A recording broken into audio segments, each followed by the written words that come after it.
Et bonjour tout le monde, j'espère que vous allez bien, c'est votre bon Raph qui est de retour, j'espère que le son fonctionne, ça a l'air d'être à peu près ok, j'espère que vous allez bien du coup, j'essaie d'être là au moins allez, une fois par semaine, c'est le strict minimum, mais voilà, j'ai pas mal de petites choses à faire à droite à gauche, on va en reparler évidemment, puisque quasiment tout concerne les cartes d'une façon ou d'une autre, hein, quelque part, ou en tout cas le jeu de société, ou le jeu de manière générale.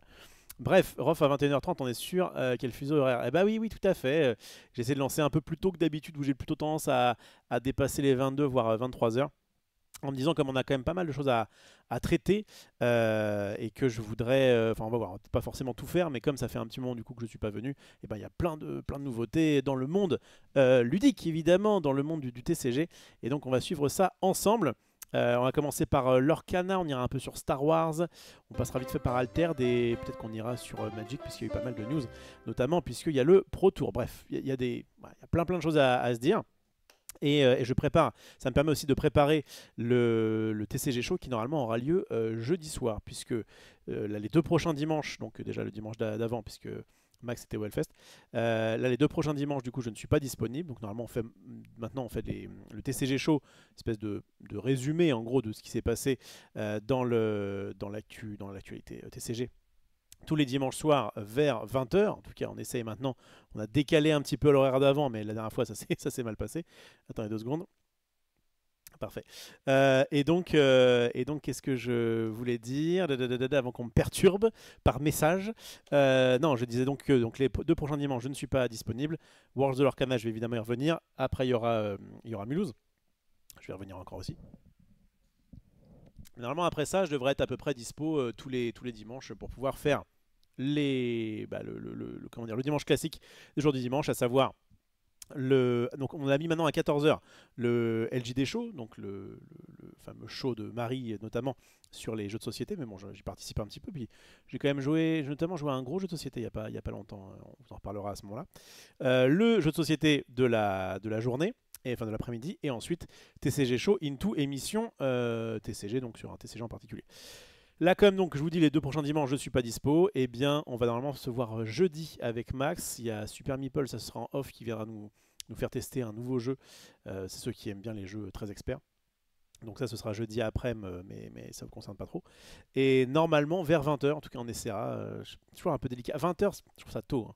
Temps de bouffer et tout. Bon, à mon avis, bon, allez, 20h, 21 h. On fera donc le TCG Show, donc qui sera un résumé un petit peu de ce que je vais voir là aujourd'hui, puis peut-être qu'il y aura d'autres news d'ici là. Et ensuite, on fera sûrement, très probablement, du Star Wars. En fait, il y a le choix. C'est soit on fait du Star Wars parce qu'on a reçu le set 5, donc ça peut être intéressant parce qu'il n'est pas encore sorti. Soit on peut faire un petit point sur l'Orcana au niveau des Worlds, je sais pas trop. En tout cas, nous on a eu un call aujourd'hui avec notamment un certain William Foster, pour ceux qui connaissent, un certain Dinou qui était dans le chat, enfin qui était dans le chat, qui était là aussi, et Babou avec mon ami Petit Quick. Eh bien, on s'est un peu préparé pour ce week-end, puisque donc c'est le gros truc, en tout cas en ce qui me concerne, de ce mois, peut-être même de l'année. En tout cas, c'est les championnats du monde de l'Orcana. Merci à ceux qui s'abonnent avec évidemment des primes ou autres. Je reviendrai sur le chat du passé. Je crois que je vais même y revenir tout de suite. Puis après, du coup, on enchaînera sur l'Orcana avec évidemment ces Worlds qui arrivent et qui promettent d'être très intéressants.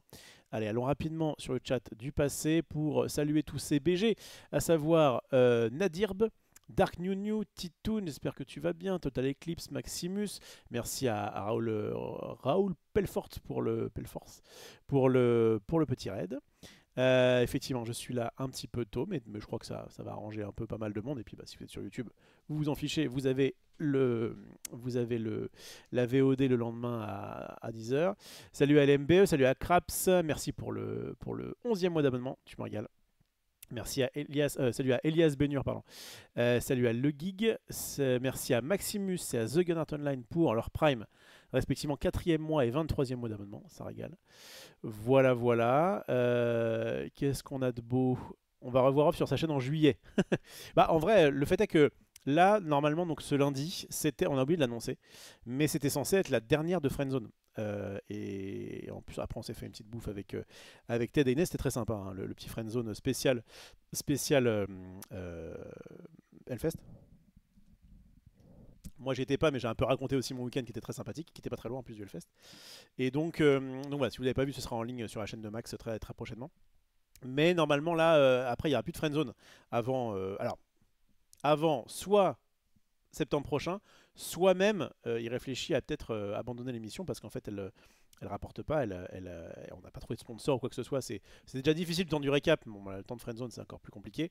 Et voilà, moi ça me faisait quand même, ça me prenait ma journée pour y aller parce qu'en vrai je me tapais les bouchons. Voilà, la journée je sais pas, mais en tout cas ça me mangeait bien une bonne partie de la journée et c'était assez rare que je puisse rentrer à temps pour pouvoir live. Donc là, ce sera peut-être plus le cas de live les lundis. En plus, c'est intéressant parce qu'il y a souvent eu des gros tournois ou des gros événements le week-end. Et donc pouvoir revenir dessus le lundi, c'est quand même bien pratique pour moi. Donc je pense que ça peut revenir sur ça. Et puis de temps en temps la semaine quand je suis dispo. Là, il se trouve que normalement le mardi, je suis censé être avec Max, mais c'est un petit peu balbutiant. Des fois c'est le mardi, des fois c'est le jeudi. Là, comme c'est le jeudi, du coup je suis là le mardi. Et donc je peux faire ça avec vous. Voilà. Si jamais je suis disponible et que je suis pas trop fatigué, normalement je suis des vôtres entre 22 h et minuit grosso modo. Voilà. Et j'ai quand même l'impression que ça arrange pas mal de gens que je démarre plutôt vers 21 h. Donc voilà, je vais peut-être essayer de faire ça. Je finis de bouffer. Hop, parce que le piège, c'est de manger et après de faire autre chose entre le live. Et là, souvent, ça me fait finir tard. En ce moment, je me suis remis à FF11. Comment dire, ça happe un petit peu mon temps. Même si en parallèle je bosse évidemment notamment sur ERA, j'avance bien sur ERA, je suis assez content, on a pas mal de nouvelles cartes là. Si vous êtes soit à Mulhouse les 5 et 6 juillet, soit à Paris pour le PEL la semaine justement du 5 et 6 juillet, il y aura normalement, si tout se passe bien, faut que je finisse ça cette semaine, mais normalement il y aura la V4 de ERA à tester. Merci beaucoup pour le travail, vous êtes des boss. Et j'ai hâte de vous faire tester ça parce que plus ça va, plus la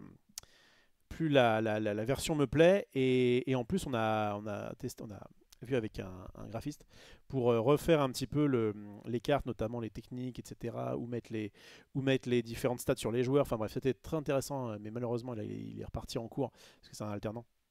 Et c'est qu'on avait bien avancé. Mais bon, on va quand même vous proposer une version qui est assez cool de Hera qui, ouais, plus ça va et plus je trouve que je suis assez fier du jeu. Euh, on a fait une petite démo, j'en avais déjà un petit peu parlé, donc je ne reviens pas trop en détail.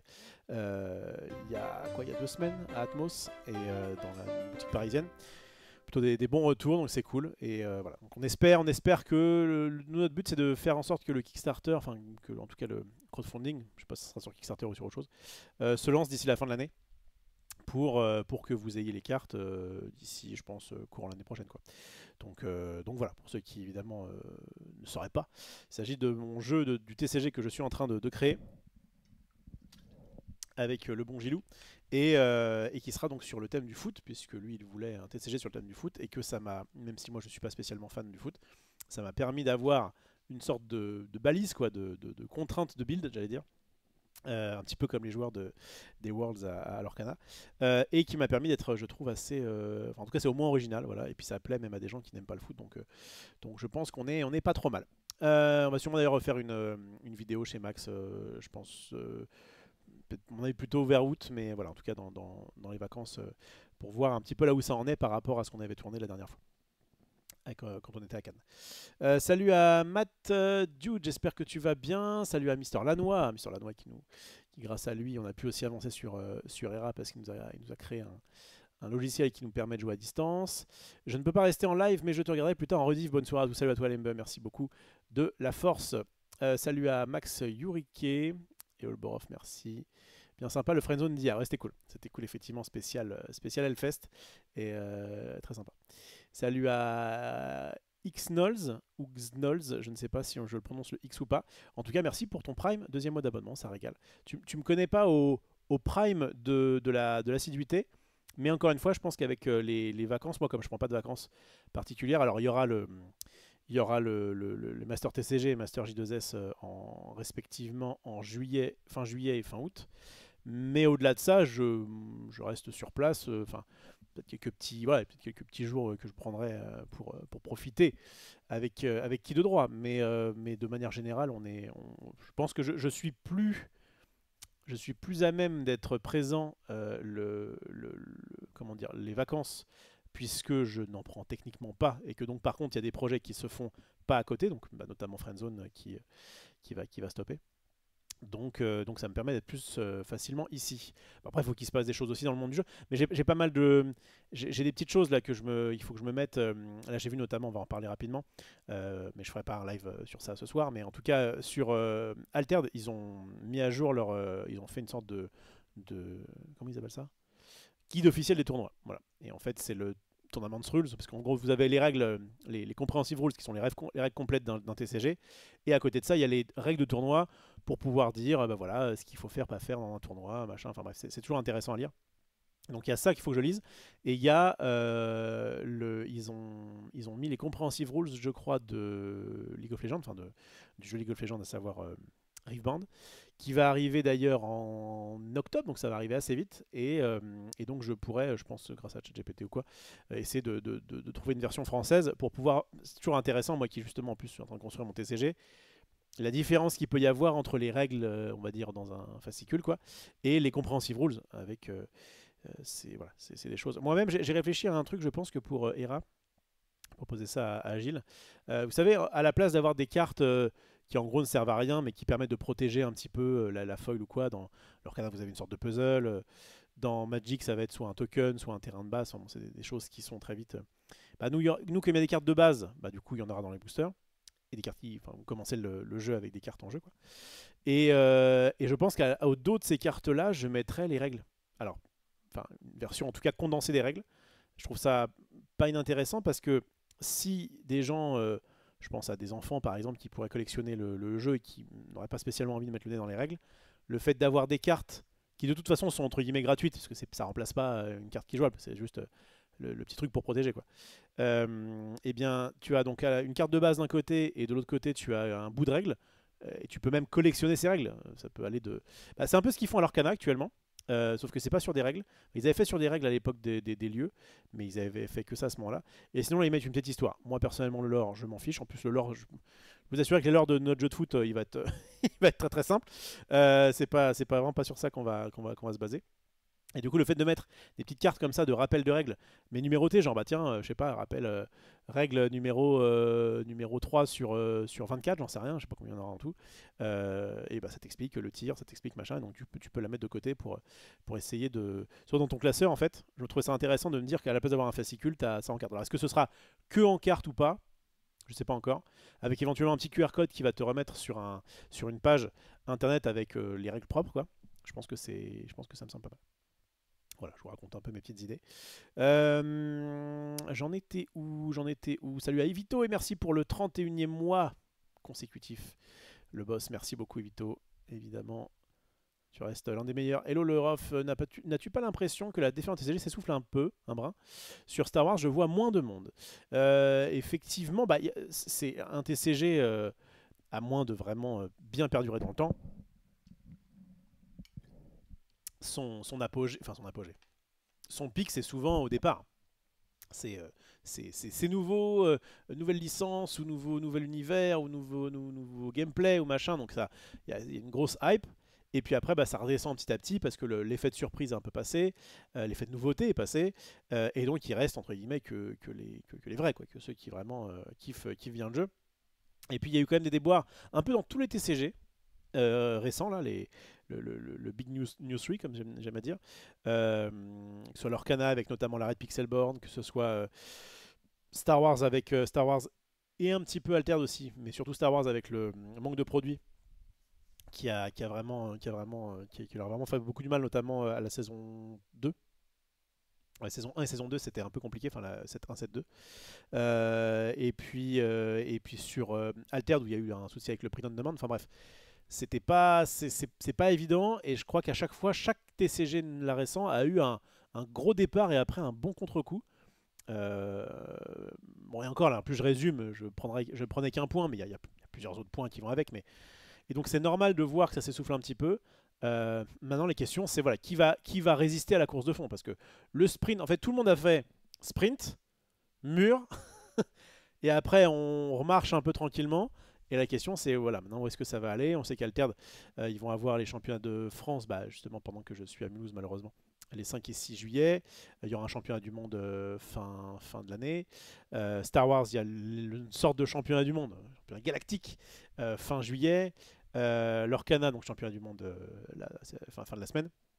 Bref, il y a quand même des belles choses, mais en tout cas, c'est pas illogique que le côté waouh, c'est nouveau soit voilà. L'effet nouveauté est parti. Il y a eu à chaque fois des petits couacs qui ont fait que ça a dû perdre des gens en passage. Et maintenant, on verra bien ce qui reste. Et quoi qu'il en soit, j'allais dire le Big Old Three, donc les Yu-Gi-Oh, Magic et Pokémon se portent, que je sache, très très bien. Il y a eu encore, je crois, un record d'affluence pour le dernier Pro Tour de Magic qui a eu lieu du coup ce week-end. Sur Final Fantasy notamment. Il y a eu le championnat de France de Yu-Gi-Oh qui battait son plein et on a le championnat du monde qui est je crois fin août il me semble. Et qu'est-ce qu'il y avait d'autre? Et Pokémon, bah, on en a parlé d'ailleurs dans le dernier TCG Show, qui a pareil battu son nombre de records. Donc en fait, son record de participants à un tournoi. Et donc j'ai l'impression que voilà, les anciens du coup se portent bien. Ça conforte. Ce qui est bien, c'est que ça a mis l'accent, mais c'est un peu comme quand Hearthstone était sorti. Je sais qu'il y avait quand même une concurrence de waouh, est-ce que Hearthstone va pas tuer Magic, entre guillemets, en tout cas faire du mal à Magic. Bah, c'est un peu vrai au départ où t'as pas mal de gens qui font bah tiens, c'est intéressant, je peux jouer en ligne, c'est cool, etc. Et en fait, tu reviens un peu naturellement.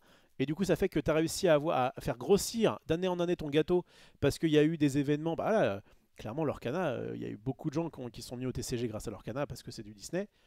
Et si ça se trouve, ils vont migrer tranquillement vers Magic grâce à FF, grâce à autre chose. En bref, ce serait pas déconnant. Et donc voilà, pour ma petite analyse. Donc voilà, est-ce que ça s'essouffle? Oui. Est-ce que c'est normal? Oui, je pense aussi. Maintenant, la question, c'est à quel point ça va perdurer et que je sache. Enfin, moi, j'ai toujours envie de jouer à tout ce qui est possible. D'ailleurs, on a fait aussi un peu de One Piece là récemment, c'était aussi très cool. Euh, et en plus, nous, on est maintenant sponsorisé à l'année par Asmodée. Donc nous, de toute façon, du Star Wars, on va en faire, du Altern, on va en faire, du One Piece, du LoL. On est aussi plus ou moins sponsorisé par l'Orcana, que ce soit au niveau des castes, au niveau de la technique, etc. Donc c'est pareil, ça aussi, ça avance bien. Ce qui est cool, c'est qu'on a réussi à faire en sorte que les TCG, on a au début un peu fait de tout parce que ça nous plaisait. Et là, on peut faire de tout parce que ça nous plaît, mais aussi parce que ça nous rémunère un minimum. Et ce qui est évidemment, pour pouvoir bosser dedans, il fallait que ce soit le cas à un moment donné. Donc on est plutôt content. Et en tout cas, ce qui est sûr, c'est qu'on va pousser euh, aussi bien, voire mieux, les TCG dans au moins l'année à venir. Au moins l'année à venir, notamment avec le deal qu'on a avec Asmo et éventuellement avec l'Orcana. Donc voilà. Et puis même les autres TCG émergents, c'est toujours intéressant d'aller voir ça. Mais enfin, après, Asmodée a quasiment tout. En vrai, t'as Asmodée, peut-être Konami avec Yu-Gi-Oh! Mais Yu-Gi-Oh! On n'est pas. On a fait une vidéo sur Yu-Gi-Oh! Tiens d'ailleurs. J'en profite parce que sinon je vais oublier. Une petite vidéo il y a quoi? Il y a un mois à peu près. On est allé chez un man avec Max et on a joué à Yu-Gi-Oh! Avec lui. Alors c'était des decks plus que rétro, c'est-à-dire que c'était des decks de structure, quoi, donc des sortes de decks préconstruits. Je crois que c'est Noka. Noka Yu-Gi-Oh! Ouais, voilà. Hop. C'est exactement Yu-Gi-Oh! Nokado. Voilà, mais il voulait qu'on l'appelle Noka. Et donc ouais, il y a cette petite vidéo qui a pop avec nos deux gueules. Voilà. Ces joueurs Magic et leur canard retentent Yu-Gi-Oh! Si je perds, j'arrête le jeu. Titre un peu putassier. Je vais mettre toute la vidéo évidemment. Et donc on a affronté à tour de rôle cette personne qui montre pas son visage. Pourtant il est plutôt BG, hein, et qui était fort sympathique. Fort sympathique. Voilà, je sais pas s'il y a eu il y a eu pas mal de petits commentaires. Excellent vidéo, le choix des invités est parfait. Bah voilà, très bien ça. Quelle surprise comme invité. Sûrement ma vidéo préférée depuis que je te suis. J'ai adoré tes invités. Cool, hein? Trop cool de voir des personnes qui ne connaissent pas beaucoup Yu-Gi-Oh! S'intéresser, jouer comme ça. S'ils se mettent à faire du Yu-Gi-Oh! Sur leur chaîne, j'irai les suivre, c'est sûr. Je suis pas. Il faut des opportunités pour Yu-Gi. Il faut des opportunités pour Yu-Gi. C'est quand même un jeu qui est très particulier par plein d'aspects. Moi j'aime bien, hein, et j'ai beaucoup aimé là y jouer. Et en vrai, si on me propose dans les comment dire, si on me propose comment dire, des formats Yu-Gi-Oh! Qui sont intéressants, pourquoi pas. Mais c'est vrai que c'est pas le jeu le plus facile à manger quand on n'est pas aussi fan que beaucoup de joueurs de Yu-Gi-Oh d'ailleurs. Mais bon, j'avais essayé, c'était pas un mauvais, j'en ai pas un mauvais souvenir. Mais c'est vrai que c'est pas de base celui sur lequel je vais naturellement, quoi. Parce que par le format qui est pas standard. Merci beaucoup à Raoul Pelforce pour le qui me donne de la force justement parce que c'est son 8e mois d'abonnement. Merci beaucoup. Puis en plus c'est un sub payant. Et ça régale. Je crois que je gagne un tout petit peu plus sur les subs payants que sur les primes, mais bon, je prends tout. Je prends tout. Salut Axou, coucou à la bourre. Le Friendzone d'hier était top of the top. Franchement, vous régalez. Bah, merci beaucoup. Si ça t'a plu, c'est le principal. J'avais peur que sur la fin, ce soit un petit peu longuet au niveau de. Parce qu'il il parlait de ce qui s'était passé, de quel groupe, comme on dit, ils en ont vu beaucoup. C'était peut-être un petit peu redondant sur la fin. Et le Friendzone a duré un petit peu longtemps. Mais si ça vous a plu, en vrai, trop bien. Enfin, je savais que c'était un bon friendzone. En plus, Inès a été cool et tout. On a pu bien discuter. Mais, mais je me disais, comme c'est un truc qui est spécial sur un événement en particulier, peut-être les gens qui ne sont pas spécialement fans de l'événement vont s'ennuyer. Et a priori, ça a quand même bien plu, donc on était contents. Hashtag Team Rof, Sona, bonne bouffe et plus si affinité. Tout à fait. Ah oui, vous êtes de cette team-là. En gros, il y avait la team. En fait, c'était intéressant comme point de vue, puisqu'ils ont passé en gros deux bonnes heures, mais c'est normal, hein, c'était le but, sur le Hellfest, en disant qu'à la fin, oui, c'était à peu près 7,5 sur 10. Quoi. Alors après, on leur a demandé de noter le Hellfest, peut-être pas forcément leur week-end en général, mais bon, je pense que c'est à peu près dans ces eaux-là. Parce qu'il y a des hauts, il y a des bas, quoi. Il y a forcément des choses qui se passent mieux que d'autres et d'autres qui sont peut-être un petit peu à déplorer. Même si globalement c'était cool. Il y avait quand même à redire.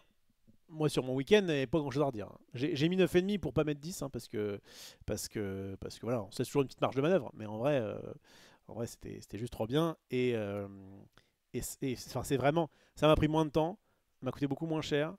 C'était plus plaisant, on va dire, à. C'est-à-dire que même si moi j'y étais allé, alors si j'avais été sur place, j'aurais pas non plus passé un bon moment, mais par rapport à ce petit week-end chill que je me suis passé, c'est vrai qu'il y avait pas match, quoi. Bref. J'ai vu passer que tu allais commenter le championnat du monde de l'Orcana. C'est good en vrai qu'ils aient pensé à toi. Tout à fait. Tout à fait, tout à fait. Bah, je suis très content. J'en parlerai. Je finis le chat et après on parle de ça justement. Faut que je vous finisse d'abord. Assidu quoi, j'avoue. Salut à Manesperegnon. C'est ça hâte de voir les nouveautés des rats en vidéo du coup, yes. Salut à toi, Jeff Wyss. Tu parlais l'autre jour d'un gros scellé l'Orcana, mais j'ai pas tout suivi. C'est quand et pour qui? J'y viens juste après. Le chat du passé, mince. Merci beaucoup Ivito qui me parle depuis le futur. J'adore cette histoire. J'adore ça. On s'envoie des messages depuis le futur, c'est vraiment beau.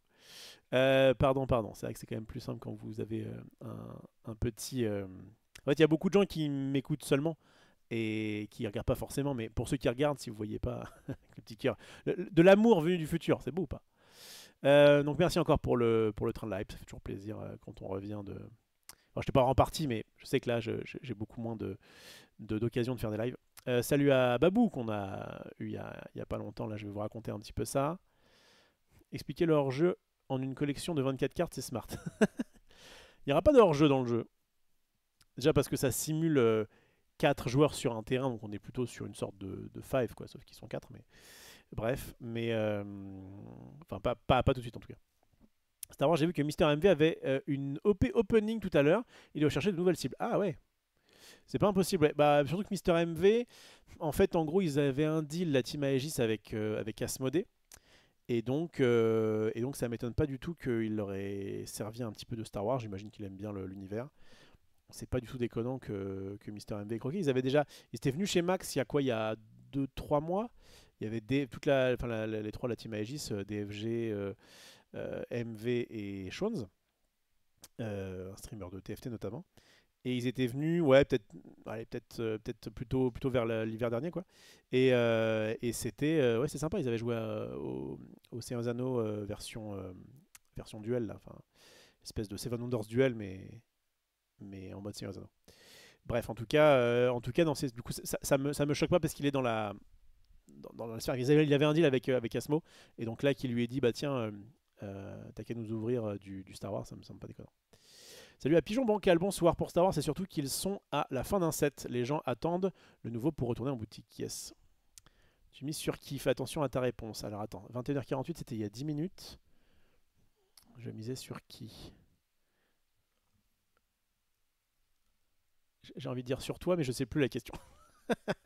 Je sais plus trop la question. Salut, il y a un nouveau jeu, Era, qui va passer numéro 1. C'est vrai, mais faut pas trop le dire tout de suite parce que on sera distribué nous aussi par Asmodee d'ailleurs. Ça, c'est assez cool. J'avais essayé de te capter sur Paris lors de la sortie FF Magic sur Paris, mais tu n'étais pas là au week-end du 7 juin. Ouais, week-end du 7 juin, j'étais à Angers pour caster du Lorcana. Et du coup, j'ai fait l'avant-première, c'était le mardi, genre le 9 ou le 10, enfin peu importe. Bref, mais donc je fais toujours ma petite AP à play-in quand un nouveau set sort généralement. Mais là, je n'étais pas dispo le week-end. Souvent, je fais ça le vendredi à la première. Première avant-première. Salut à part l'orage, salut au bon Gilou. J'avais pas vu qu'elle était sortie la vidéo, faut que je la mate. Yes. Je savais pas que t'avais autant de comptes fake. Nanana. Très déçu du traitement Rush Duel envers l'Europe qui n'est pas exporté. Ouais, bah ouais, Rush Duel, moi j'avais fait... Alors c'était quoi? C'était Rush Duel? Oui, c'était Rush Duel. Hein. C'était il y a 2 ans. Ouais, c'était il y a 2 ans. Un peu moins maintenant. Enfin, un peu moins. Mais c'était cool. Enfin, ça m'aurait plu d'encore plus participer à cet événement, mais on sentait dès le départ que en fait, les joueurs du Yu-Gi-Oh! Ils sont quand même un peu dans leur truc et du coup ils font comment dire, ils font du Master Duel là, mais des ersatz de Yu-Gi-Oh! Ils peuvent vite fait aller voir, mais c'est pas ça qui va trop les motiver, en tout cas en France, que je sache. Et donc peut-être que sentant le vent un peu tourner, enfin en tout cas ils ont quand même fait un petit renfort de com, hein, parce que moi ils m'avaient payé et tout pour faire une émission là-dessus. Et juste après je pense qu'ils avaient vu que ça prenait pas trop et ils ont give up. Bon, en tout cas en Europe je pense. Salut à Drakenor. Si c'est une OP Yu-Gi-Oh! Il va jouer, vous inquiétez pas. Exactement. Oui. Avant la passion, il y a la passion avec deux S, avec deux S dollars. Vous voyez ce que je veux dire. Non mais voilà, avec plaisir pour refaire des OP sur Yu-Gi-Oh! Mais c'est vrai que je vais pas. Il y a peu de... Enfin, quoi que là, en vrai, l'émission qu'on a faite pas chez Max, chez le mec là, chez Noka, pour le coup, c'était full bénévole. Enfin, je veux dire, même ça m'a étonné de Max, qui est en mode, bah, on bosse pas pour rien, machin. Et je dis, ah bon, bah, tu veux qu'on aille là-bas? Il fait, ouais, j'avoue, en fait, le mec, il a eu une bonne approche, il a déjà eu Zulu qui est passé, machin, ça te va, on fait ça? Je fais, ouais, ok, pas de soucis, c'est pas très loin, et puis, et on s'est fait ce petit truc, mais ça c'est rare. Maintenant, généralement, on essaie quand même de. Ça reste un boulot, hein, on essaie de bosser sur les choses qui nous rémunèrent un minimum. Salut à Joe la Friture, salut à Sioban. Ouais, ça c'est good. Pourquoi mon live? Est-ce que tu étais à l'anniversaire de Gigi? C'est pas l'anniversaire de Gigi, c'était les renouvellements de vœux. Et nous, on n'est pas assez proches avec Gigi. Enfin, on s'aime bien, hein, mais je fais pas partie de ses amis proches. Et en vrai, pour être tout à fait honnête, déjà les mariages me font chier. Alors les renouvellements de vœux, bon, ça revenait à peu près au même finalement. Mais il y a moins ce côté. Bref, hein, déjà, le mariage, je suis pas contre, faites bien ce que vous voulez, mais je ne le conseille pas pour y être passé après ces galères quand finalement tu te dis mais on n'est pas si heureux ensemble. Ou en tout cas on ne l'est plus. Donc déjà le mariage je le conseille pas. La journée qui met 1000 ans à se préparer, qui demande des thunes, qui demande de la logistique, vraiment je suis pas du tout dans ce mood là. Alors pas du tout dans ce mood là et j'en ai fait quand même quelques-uns. Et enfin j'en ai fait quelques-uns. J'ai pas une meuf dans chaque port, hein, mais en tout cas j'en ai participé. Et moins je peux t'inviter à un mariage, mieux je me porte. Je vais même être honnête avec vous. Quand bon, c'était pas la première pensée que j'ai eue, mais assez vite, quand je voyais qu'effectivement bah, Max et son ex, ça n'allait plus, j'étais en mode, bon bah, ce sera ça de moins. Ça aurait été sympa, ça aurait été sympa, mais déjà, rien que l'enterrement de vie de garçon, en plus on s'est fait un peu douiller parce qu'on devait aller, je sais plus, à Budapest, faire de la conduite de char, enfin, des trucs de un peu de beauf, mais de beauf assumé quoi, en mode bah tiens ça va être sympa, c'est un peu testo quoi. du paintball ou j'en sais rien, ou du airsoft ou je sais pas quoi, aller dans des bars avec des meufs dévêtues, enfin vraiment les activités de beauf de base quoi. Et bah rien que ça, je me disais, non, une fois qu'on va y être, ça va être un peu sympa, voilà, on jouera au bateau à moteur et puis. Mais quand ça s'est pas fait, j'étais en mode, oh, ouais, ça me va, mais alors. En plus c'était à peu près dans ces périodes-là, ça devait être en juin normalement. Et ouais, non, non, je suis. Enfin, si Gigi m'avait invité, je pense que j'aurais dû y aller, mais j'étais bien content de pas y être, pas de pas y être. Encore une fois, j'ai aucun souci avec les personnes qui étaient présentes. C'est l'événement en particulier. Je vous dis, j'ai été tout le week-end à 15 km du Hellfest, et pourtant j'aime bien les groupes, enfin en tout cas, notamment Linkin Park, Falling Rivers, etc. Vraiment, il y a des groupes où ça m'aurait plu d'être sur place à les regarder, mais non. Encore une fois, je préfère les petits comités. Nous, ce week-end, on était deux, c'est très bien. On peut être trois ou quatre, à la limite, à la rigueur, si on s'entend bien. Mais bon. Donc ça c'est good. Merci beaucoup à Max Yurike pour le sub, ça fait très très plaisir. Je parlais des TCG qui réussiront à survivre, tu mises sur qui, d'accord? Je mets sur toi encore, encore une fois. Non mais en vrai, l'Orcana, le fait d'avoir à la fois les reins de Ravensburger et à la fois la licence de Disney, c'est quand même assez ouf.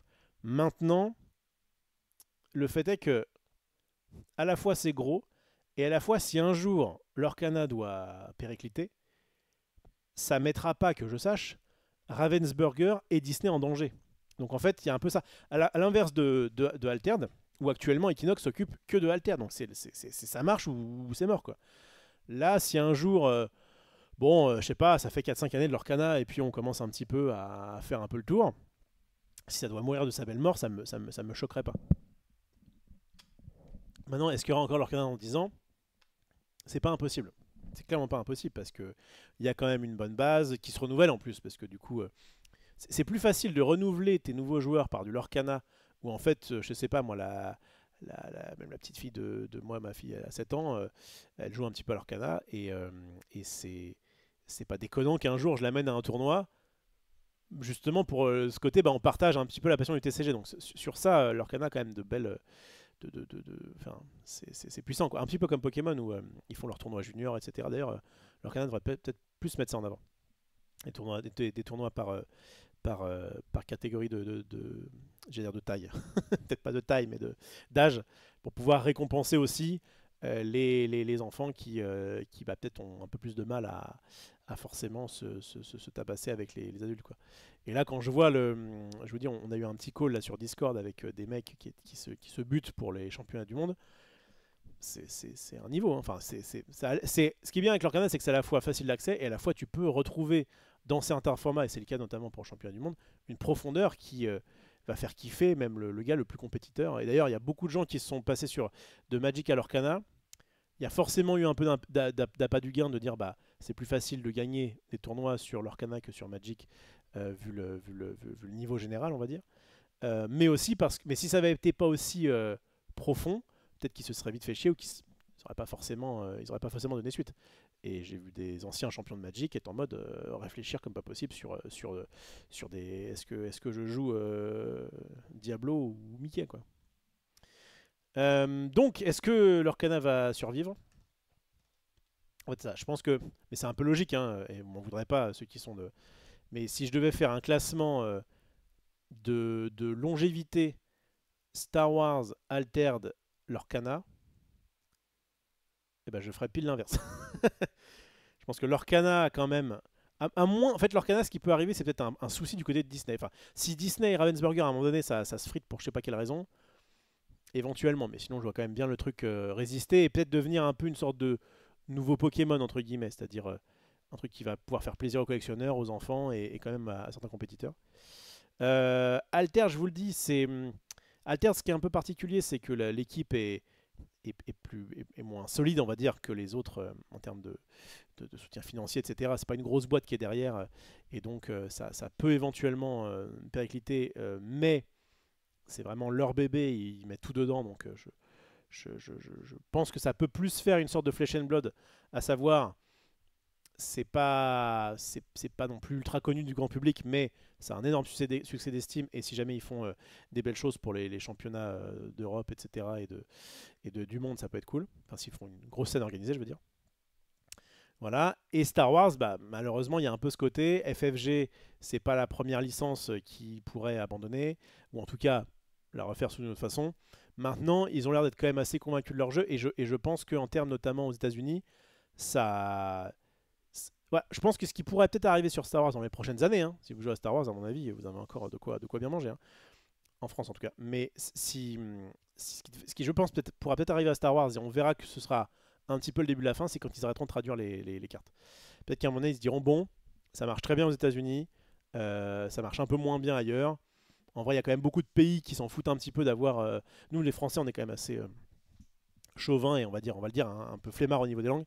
Moi le premier. Pour que si jamais il y a un jeu qui n'est pas dans notre langue, on le boycotte un peu. Mais voilà, on verra à ce moment-là. L'avantage d'Alter, c'est comme c'est français. Bon bah au moins il est sorti en français. En plus ils ont vu qu'aux États-Unis. En fait, voilà, je pense que Altered et Star Wars c'est un peu deux trucs inverses. T'as Altered qui va être plutôt bien en France et qui a pas trop réussi sa sortie internationale. On le voit notamment avec la fréquentation des, des, des, des qualifiers là pour les Worlds. Et inversement Star Wars qui va parler vraiment à un public très ricain. En fait j'attends de voir le succès du Galactique. Donc c'est fin juillet. Je crois que c'est 24, 25, un truc comme ça, ou 23, 24. Donc on verra à ce moment-là si effectivement il y a du monde qui répond présent, mais je pense qu'il y a une grosse fanbase aux États-Unis et qu'en France ça reste cool, mais voilà, c'est arrivé entre, à chaque fois je le dis, hein, c'était entre Lorcana et Altered. C'était un peu compliqué pour résister avec en plus des problèmes de stock, ce qui n'aide pas. Voilà pour répondre à ta question. Salut Ragrif. Salut les gens, on a des nouvelles de la plateforme pour jouer à l'Orcana Online, on sait quand on pourra. Pour l'instant, il y a zéro news. Squeeze, Pixelbound, c'est pour Riftbound maintenant. Oui, il paraît. Faut que j'y rajoute. Je vais probablement cet été tester Pixelbound version Riftbound. Oui, tout à fait. Il faut vraiment. De toute façon, nous on va en faire. Donc, plus je me serai préparé, et mieux c'est. Et bien, vous savez, j'aime bien quand il y a plusieurs buts dans ce que je fais. Et là, par exemple, le fait de faire une émission mais pour en plus donc pour discuter avec vous, mais en plus en apprendre un petit peu plus et me préparer à l'émission de jeudi soir, bah c'est trop bien. C'est évidemment trop bien. Comment ça, il renouvelle? Ça fait pas 50 ans qu'il est marié. Bah 10 ans. 10 ans, ils ont fait un renouvellement le vœu au bout de 10 ans. Non, je crois qu'ils voulaient se faire kiffer. Il me semble qu'au moment où ils avaient fait leur mariage, ils n'étaient pas forcément très aisés. Et je pense que là, ils ont voulu faire. C'était surtout l'occasion de faire une grosse fête sur le terme d'Harry Potter. En tout cas, selon les dires de Max, Ted et autres, ça a l'air de bien se passer. Mais vraiment, je n'ai eu aucun effet FOMO. Voilà. Top, j'ai regardé le client de Pixelband pour leur canal comme souvenir. Ah oui. Salut Kiyuko. Et si on te paye pour venir à notre mariage, ça passe? Genre, je fais l'animateur, je fais un draft avec les invités. Cher. Pourquoi pas, mais cher alors.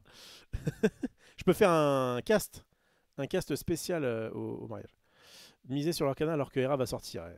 Mais je pense je pense que les deux peuvent perdurer. En tout cas, j'espère pour leur canal. C'est vraiment mon souhait de tout cœur. C'est que leur canal perdure malgré Hera. Ça, c'est vraiment ce qui me rendrait le plus heureux. Equinox devrait se mettre au puzzle. Ouais, peut-être. Pour concurrencer un petit peu leur canal. Enfin, Ravensburger. Pour ça que j'ai fait les tournois enfants à Pokerdime, nous dit. Ah oui, c'est vrai que c'est toi le. C'est toi le. J'ai du mal à associer ton pseudo à ta personne, mais bien sûr que quand on se verra à Pokerdime, ce sera évidemment. D'ailleurs, tu m'as envoyé un message aujourd'hui, mais j'étais en plein. J'ai pas pu le lire. Organisation Scène Pokerdime. Bonjour à tous. Il y a une réunion de participation. Ah bah attends, je peux te répondre maintenant. C'est le mardi 1er juillet en 2 temps. Je suis censé plus ou moins être chez Max, mais je vais me débrouiller. On va se débrouiller. Ça marche. Ouais, je pense que ça peut le faire. Encore une fois, chez Max, on se voit soit le mardi, soit le jeudi. Et au pire, si on le voit le mardi, je dirais bah attends, j'ai un truc pour le cast de ce week-end. Ça va le faire. Allez, petit Black Lotus et Rof, viens à votre anniversaire, il l'anime même. Ah, pour un Black, je pense qu'il y a moyen que je vous anime, ouais. Il y a moyen que je vous fasse même une petite, je sais pas, une petite activité pêche au canard ou un truc comme ça, ou j'en sais rien, mais en tout cas, bien ce que vous voulez. Altered, c'est pour les vrais. C'est vrai qu'Altered, c'est pour les vrais. Mais c'est un peu le problème aussi. C'est que, parce que je vois que ça troll un peu, mais en vrai, Altered, c'est un des jeux les plus exigeants, élitistes, sortis cette année. Vraiment, ça me fait beaucoup penser à Flesh and Blood. En fait, c'est ça. En fait, Altered me fait penser à Flesh and Blood. Lorcana me fait penser plutôt à Pokémon. Et Star Wars me fait penser à Final Fantasy TCG. Donc, bon, on verra. Ou un Dragon Ball, on va dire. Enfin, quelque chose où ça fonctionne, mais parce qu'il y a une fanbase. Et on verra après où ça va. Mais après, c'est con, parce que, encore une fois, en termes de gameplay, tous sont très cool. Hein. Mais pour le coup, Altered, j'ai touché du doigt grâce à Marco. J'ai pas touché Marco, j'ai touché du doigt grâce à Marco. Le Altered compétitif, enfin, le haut niveau d'Altered, quoi. Et c'est trop, mais c'est passionnant. C'est passionnant. C'est là où tu vois tout le professionnalisme et l'impartialité qu'ils ont, tu m'étonnes. Galactic, tu auras 2500 joueurs, il semblerait à Vegas. Ok, bah, trop bien. Après l'arrivée de Riftbound, ça risque de pas mal faire changer les choses. Je sais pas si ça fera changer les choses, mais oui, il y a des gens qui. Il y a peut-être des déçus. Là où t'as pas trop tort, c'est que il y a peut-être des gens qui se sont mis au TCG avec donc les trois derniers et qui, bah, du coup, ça fera quoi? Ça fera un an, ça fera 2 ans après la sortie de l'Orcana, de la première édition de l'Orcana, et ce sera un an après la première sortie d'Alterne, où il y a un nouveau TCG qui arrive avec une grosse licence. D'aucuns pensent que ça peut faire plus de mal à, voilà, à qui profite le crime. Déjà, ce qui est plutôt cool, enfin vis-à-vis d'Asmodee, ils sont en mode, mais en fait, s'il y a des gens qui quittent Star Wars ou qui quittent Altered ou d'autres jeux pour se mettre à LoL, de toute façon, c'est nous qui distribuons. Donc, bon. Il y a aussi un truc, c'est que, attention, j'en parlais un petit peu de coup dans le côté français-anglais. Là. En octobre, ça va sortir en anglais. Ça sera distribué en France par Asmodee, mais ça sortira qu'en anglais.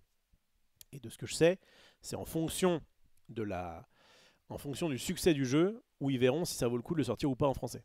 Donc bon, c'est pas tout de suite quoi. Mais c'est con, mais donc effectivement il y a League of Legends qui est une grosse licence. Le fait de le sortir en anglais, en tout cas pour la France, ce sera ouais, ce sera ça. En tout cas, forcément ça aura moins de succès que si ça sortait en français, c'est évident.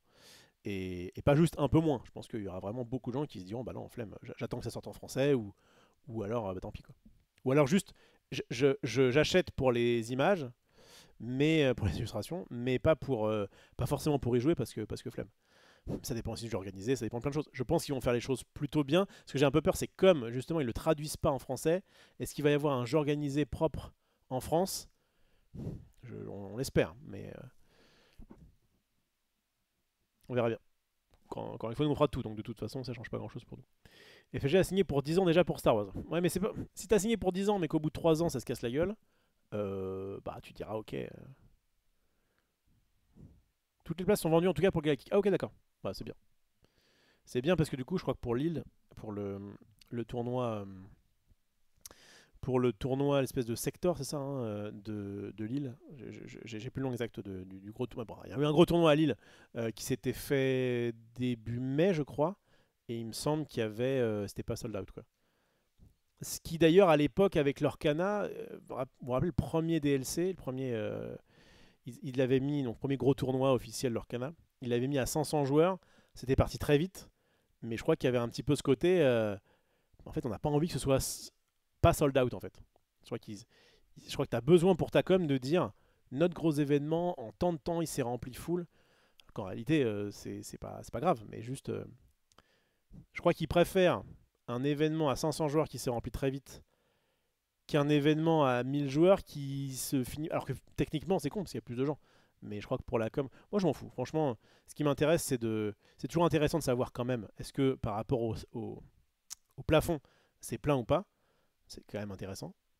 Mais je préfère quand même voir un tournoi à 800 joueurs qu'un tournoi à 500 joueurs parce qu'il n'y avait pas plus de place. Quoi.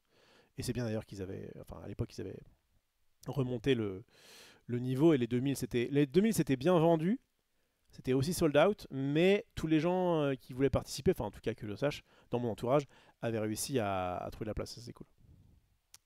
C'est toujours chiant quand il y a des gens pas contents, des gens lésés. Je t'invite à mon mariage, il y aura des crêpes Gavotte. C'est pas mal. Ça rajoute une plus-value. Star Wars, c'est une grosse et belle licence. C'est vrai, mais elle est quand même.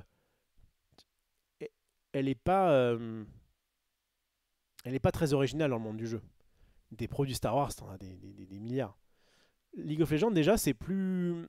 Pour avoir Ils ont déjà sorti une sorte de jeu de société, LOL, mais c'était pas vraiment du. Enfin, c'était. Ouais, ça s'inspirait un peu du truc, quoi, mais c'était pas. Là, vraiment, le fait d'avoir des cartes de cette licence-là, c'était très cool. Des cartes Star Wars, il y en avait déjà. Il y a déjà eu des jeux qui se sont cassés la gueule. Il y en aura sûrement d'autres. Donc, voilà. Mais c'est vrai que Puis c'est une licence en plus qui est un peu en dents de scie, quoi. C'est-à-dire que euh,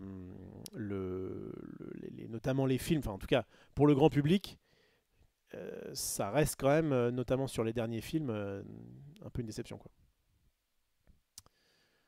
Sniff la pub de 2000, j'en ai marre de Franck Leboeuf. Ah bah désolé. Désolé, bah, non, je peux rien faire parce que vraiment, moi je mets pas de pub particulière, hein. Bobo le beau.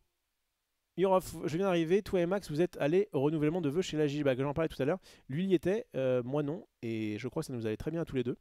Et on en a parlé dans le Friendzone de lundi dernier, enfin d'hier du coup. Voilà. Par contre, on aurait aimé du Alter à Poker Dime. Et ça répond, je suis au taquet niveau place, mais j'ai trouvé un partenaire, donc si prochaine édition, il y aura moyen. Ben voilà, nickel. Red, mais est-ce que l'Orcana vaut le coup d'y investir du temps? Je pense que oui.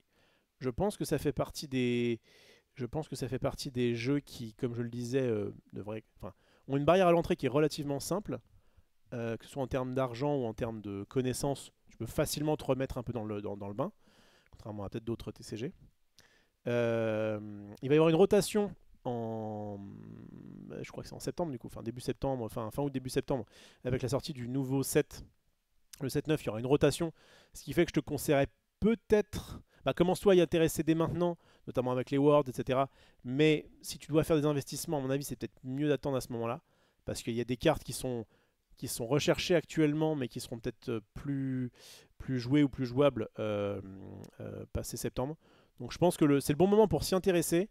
Et si tu veux commencer à investir, j'ai l'impression qu'il vaut peut-être mieux attendre l'édition de septembre. Où il y aura en plus des rééditions, c'est prévu. Nanana. Ça c'est bon. Ok, ok. Je suis à l'heure et en live. Nice. Salut à toi, Jay. Perso, du peu que je comprends du gameplay du TCG LoL, ça m'attire pas du tout. Bon, moi j'y ai joué on était allé chez Asmodée il y a 2 semaines et j'ai pu y jouer. Euh, je suis partagé. En fait, moi j'ai fait que. On a fait qu'une partie avec des préconstruits, donc j- j'ai trouvé ça relativement original. C'est pas, c'est pas non plus.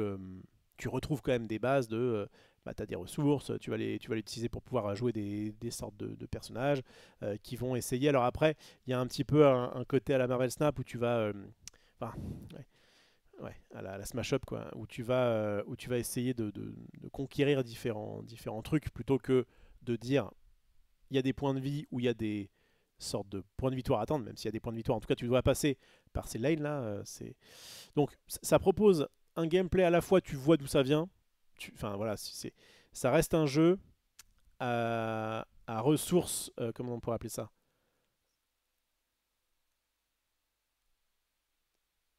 Ah, je trouve pas le mot. Je voulais dire des choses qui s'incrémentent, quoi. Voilà, à ressources incrémentales. Je tente le terme. En gros, bah, tu vas avoir de plus en plus de. Enfin, il y a des coups sur des cartes et tu vas pouvoir jouer des cartes de plus en plus fortes. Ce qui est le cas de beaucoup, beaucoup de TCG. Mais ce qui n'est pas le cas de Flesh and Blood, ce qui n'est pas trop le cas non plus de Yu-Gi-Oh! C'est particulier aussi.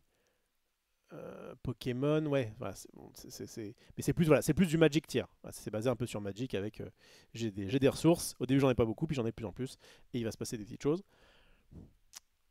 Ça m'a moins fait un effet waouh que Altern. Je me rappelle que la première fois que j'avais joué à Altern, je m'étais dit, ah, non, vraiment, c'est cool, ça propose vraiment quelque chose de très différent. Malgré qu'il y ait quand même aussi ce principe de ressources, mais au moins il y a ce truc. Voilà, c'est. Qu'est-ce qu'on peut voir? On peut voir que tu as des ressources qui vont s'incrémenter de tour en tour. Une automatisation qui rappelle un peu Hearthstone d'ailleurs, hein, tu vois, ça rappelle encore plus One Piece, puisqu'il y a vraiment ce côté où tu en prends deux par deux. Et donc tu vas comme ça monter, tu vas mettre tes cartes qui vont rester en jeu, donc c'est pas comme Alterne. Et tu vas essayer de au lieu d'avoir que des points de victoire à choper ou des points de vie à baisser, tu vas devoir contrôler en gros des territoires pour pouvoir monter ton score. Et pour avoir fait une partie, j'ai trouvé ça sympa, mais ça m'a pas transcendé. Après, il y a plusieurs choses. Bon, la première, on pourrait dire, comme je suis pas fan de League of Legends, j'y ai jamais joué et ça m'intéresse pas. En tout cas, je serais forcément moins hypé par le jeu. En réalité, c'est un peu faux à partir du moment où enfin, moi, c'est le gameplay qui m'intéresse. Sur le gameplay, j'ai trouvé ça sympa, mais j'attends de refaire des parties. C'est-à-dire que euh, sans forcément que ça me déçoive, j'ai j'ai pas eu voilà, j'ai pas eu l'effet reviens-y. Mais j'ai aussi pas eu l'effet reviens-y peut-être parce que un préconstruit contre un préconstruit, j'ai une sortie un peu naze. Je voyais pas trop où allaient mener les choses. J'ai pas eu ce côté ah ouais d'accord trop bien vas-y viens on en refait une mais je ne pense pas pourtant que ce soit un mauvais jeu, j'ai besoin de tester d'autres archétypes. Là il y avait on avait que un deck préconstruit de chaque, enfin il y avait que deux decks préconstruits. Et vous voyez par exemple je me suis pas dit ah vite on fait la revanche et je récupère l'autre deck quoi. Je me suis dit ok je vois à peu près à quoi ça ressemble. Euh, je ferai sûrement mes tests sur Pixelborn ou autre pour voir un peu ce qu'il en a quoi. Ça me l'avait fait un peu sur Star Wars. Sur Star Wars, je me rappelle, on l'avait testé assez tôt, on n'avait pas le droit d'en parler. Et je m'étais dit, ok, c'est une sorte de Magic-like qui ressemble quand même pas mal à l'Orcana du coup, mais avec un petit twist de je voyais quand même qu'il y avait le twist un petit peu différent. Notamment le jeton de celui qui commence, machin, tout ça. Enfin, il y avait un petit jeu dans le jeu, mais pareil, j'ai fait une partie ou deux, je me suis dit ok c'est bon, j'ai vu où est le truc. Maintenant j'ai surtout besoin de voir ce que proposent des decks construits un peu fortiches euh, en, en construit, quoi, enfin dans les tons en compétitif. Alter va être celui qui va le plus souffrir de la sortie de League of Legends. Ça ce qui est intéressant c'est qu'en gros c'est dans dans le côté design pur, à savoir un jeu un peu coloré, un peu inclusif, avec différents héros, machin, c'est vrai que ça ressemble quand même pas mal. Maintenant, dans le gameplay, c'est quand même bien différent. Mais oui, oui en termes de. C'est pas impossible. Mais je pense il y aura les trois. En fait, ça va vampiriser un peu des trois. Je pense qu'il y a des gens qui ont aussi joué à l'Orcana. L'Orcana Star Wars Altered, il y a des gens qui vont être un peu puisés pour dire tiens, je vais tester League of Legends. Ah tiens, c'est cool. Maintenant, il y aura aussi le gâteau des TCG qui va monter, puisque il y a des gens qui n'ont quasiment pas joué, ou même pas joué du tout, à des TCG qui vont être intéressés par découvrir le TCG League of Legends et qui peut-être qu'après vont aussi regarder ce qui se fait ailleurs. Donc en fait, les passerelles peuvent être des deux côtés. Ce qui est sûr, c'est que le mois d'octobre, enfin la fin de l'année 2025, va être un petit peu plus dur pour les autres parce que. Et en plus, il sort un peu tout seul. Les autres sont sortis à 6 mois d'intervalle. Lui, ça fait un an maintenant, ça fera plus d'un an que Alter soit sorti, sera sorti. Et du coup, il est un peu solo en plus. Enfin, il est en termes de grosses sorties, ce sera un peu le seul. Quoi. Donc, bon, on verra bien. Euh...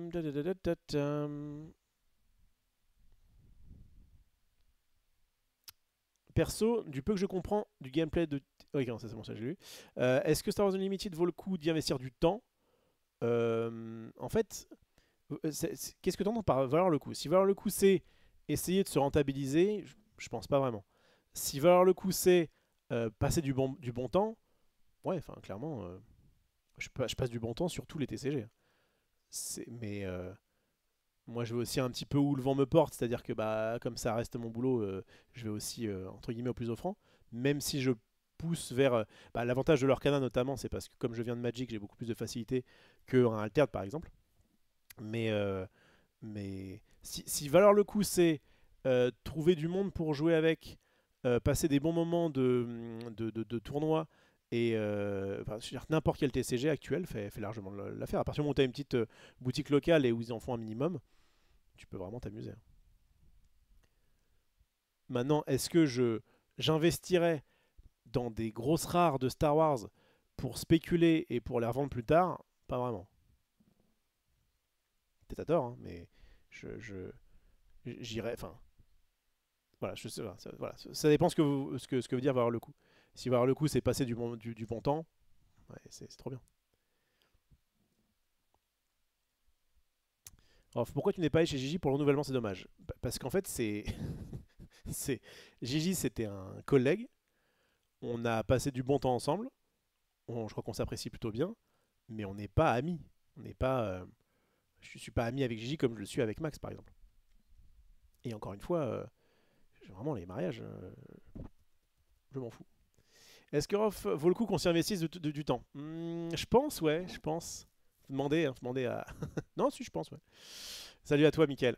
Salut, Evie du Bop. L'Orcana, ça te l'avait pas fait cette sensation à la découverte? Si, mais 100%.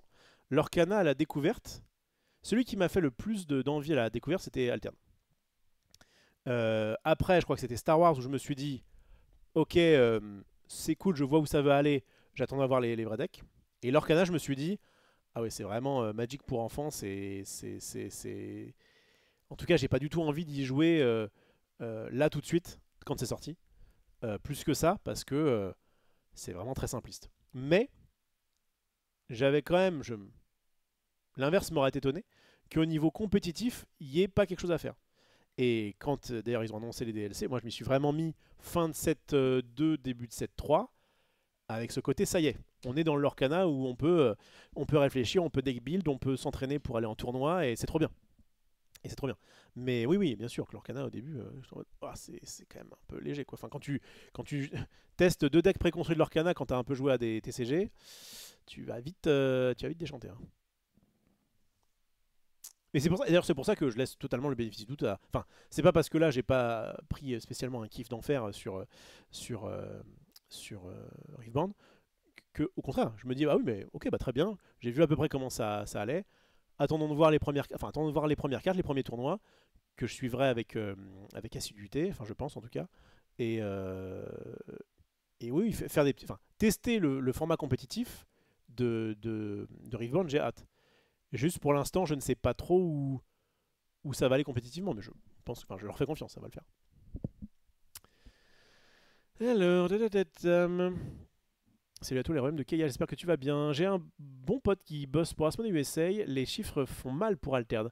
Il y a des proches de joueurs motivés aux USA. Il y a des poches pardon, de joueurs motivés aux USA, mais l'arrivée de Riftbound risque de mettre un sacré coup. Le top 3 USA, Magic, Pokémon et One Piece qui vient de passer Yu-Gi-Oh! Oui, c'est sûr que c'est compliqué pour Altered, mais ça, on le savait déjà. Les mots sont durs, tout à fait. Altered a raté le coche, pas prêt pour la partie print on demand et trade. Bah, de ce que j'ai cru comprendre, ils vont quand même essayer de faire une sorte de ressortie, quoi, de dire allez, on va remettre un bon coup de com et on va remettre le paquet un peu dessus en disant bah tiens c'est bon maintenant. En fait on verra, ce sera vraiment un cas d'école. Est-ce qu'il vaut mieux sortir un jeu quand tout est prêt mais quitte à du coup laisser passer des nombreux mois de vente, hein, parce qu'on est quand même sur un truc où tant que t'as pas vendu une carte, tu perds de l'argent, hein, comme un jeu vidéo qui ne sort pas. Donc je comprends totalement qu'il est sorti, voilà. Et puis le fait que ce soit sorti, ça a peut-être permis les équipes de sortir plus vite que le prix de demande notamment, que si jamais ils avaient dit non mais c'est bon, on sort dans un an. Donc en fait au bout d'un moment, faut y aller et puis tu te mets les mains dans le cambouis et go. Mais c'est vrai que ça n'a pas aidé. Maintenant, de là à dire, comme le jeu est très bon, et comme maintenant ça va être de mieux en mieux en termes de prix de demande ou d'autres choses comme ça, c'est pas impossible que ça reparte bien. Et d'ailleurs, c'est pas fini pour autant. Je vais bien, j'enchaîne les tournois Flèche et Star Wars avec des wins, donc tout va bien, bah nickel. Bon alors, justement, en parlant de tournoi. On va avancer un petit peu, mais en même temps, comme je t'ai pas vu depuis longtemps, normal on ait pris un peu de temps pour discuter. Qu'est-ce qui se passe ce week-end? Eh bien, regardez-moi ça. On est évidemment sur les premiers championnats du monde de Disney Lorcana TCG, les 28 et 29 juin, en direct sur twitch.tv/DisneyLorcana _FR. Je vous l'ai mis là, n'hésitez pas à aller vous abonner, vous serez peut-être le 2 millième sur cette chaîne qui a été créée en début d'année spécialement pour caster du tournoi en français. Et ça, c'est trop cool. Et je pense d'ailleurs que ça fait partie des choses qui pérennisent, j'allais dire, qui en tout cas prouvent à la communauté que on est là et que Lorcana veut respecter un maximum les joueurs. Et je trouve ça cool. En tout cas, je sais que Petit Cookie avait pas mal poussé pour ça. Pour qu'il y ait des castes en français, ça fait partie du rayonnement du truc. Alors, malheureusement, on ne sera pas sur place. Il a été question pendant un moment, et puis on nous a dit bah, vous avez bien resté chez vous en quel but. ce sera beaucoup plus économique pour nous. Et donc, mais on sera quand même évidemment présent sur Twitch. Au cours de l'année passée, les compétiteurs sont affrontés lors des Disney Lorcana Challenge et les meilleurs d'entre eux s'affronteront lors du championnat du monde de Disney Lorcana les 28 et 29 juin. 28 des meilleurs joueurs du monde disputeront le titre de premier champion du monde de Disney Lorcana. Les fans du monde entier pourront suivre l'événement en direct avec une superbe équipe de commentateurs dont Valentin, Pierre-Louis, Roman et votre serviteur. Pas mal. Le championnat du monde de Disney Lorcana TCG sera transmis en live sur Twitch. Non, je vous répète tout ce qu'on avait déjà. Non, ce qui est intéressant, c'est l'heure. Donc à partir de 14h, sachant... Voilà, les premiers matchs démarreront environ 1 heure plus tard. En gros, donc à 14h heure française, rendez-vous samedi pour une sorte de pré-show. Enfin, une sorte de pré-show dans le show, quoi. Puisqu'ils vont commencer par du scellé, par du super scellé, avec 16 boosters. On parlera un peu plus tard, mais j'en avais déjà parlé il y a un petit moment. Et en fait, ils vont commencer par 1 heure de construction. Donc forcément, nous, on aura 1 heure à tuer, mais on viendra un petit peu sur plein de trucs, sur les gens qui sont là-bas, sur les différents decks qu'on peut avoir, sur le format. Bref, on va bien vous meubler 1 heure avant le show sans trop de problèmes. Et pendant ça, ils seront du coup en train de faire leur scellé. Le championnat du monde sera transmis donc en anglais, mais ça on s'en fiche, c'est pas ce qui nous intéresse. En français, ça fait 15 fois qu'on vous le dit. En allemand, on s'en fiche. En italien, encore plus. Donc sur le compte Instagram Disney Lorcana, qu'il faut suivre aussi, Ravensburger partage des vidéos mettant en avant les histoires des joueurs participant au championnat du monde. Et vous pouvez également y apercevoir la carte Mickey Mouse Brave Little Tailor World Championship. Suivez le compte et jetez-y un œil. Allez, vas-y, regardez. Alors ça c'est la carte pour les Worlds. Wow, les Worlds de Lorcana.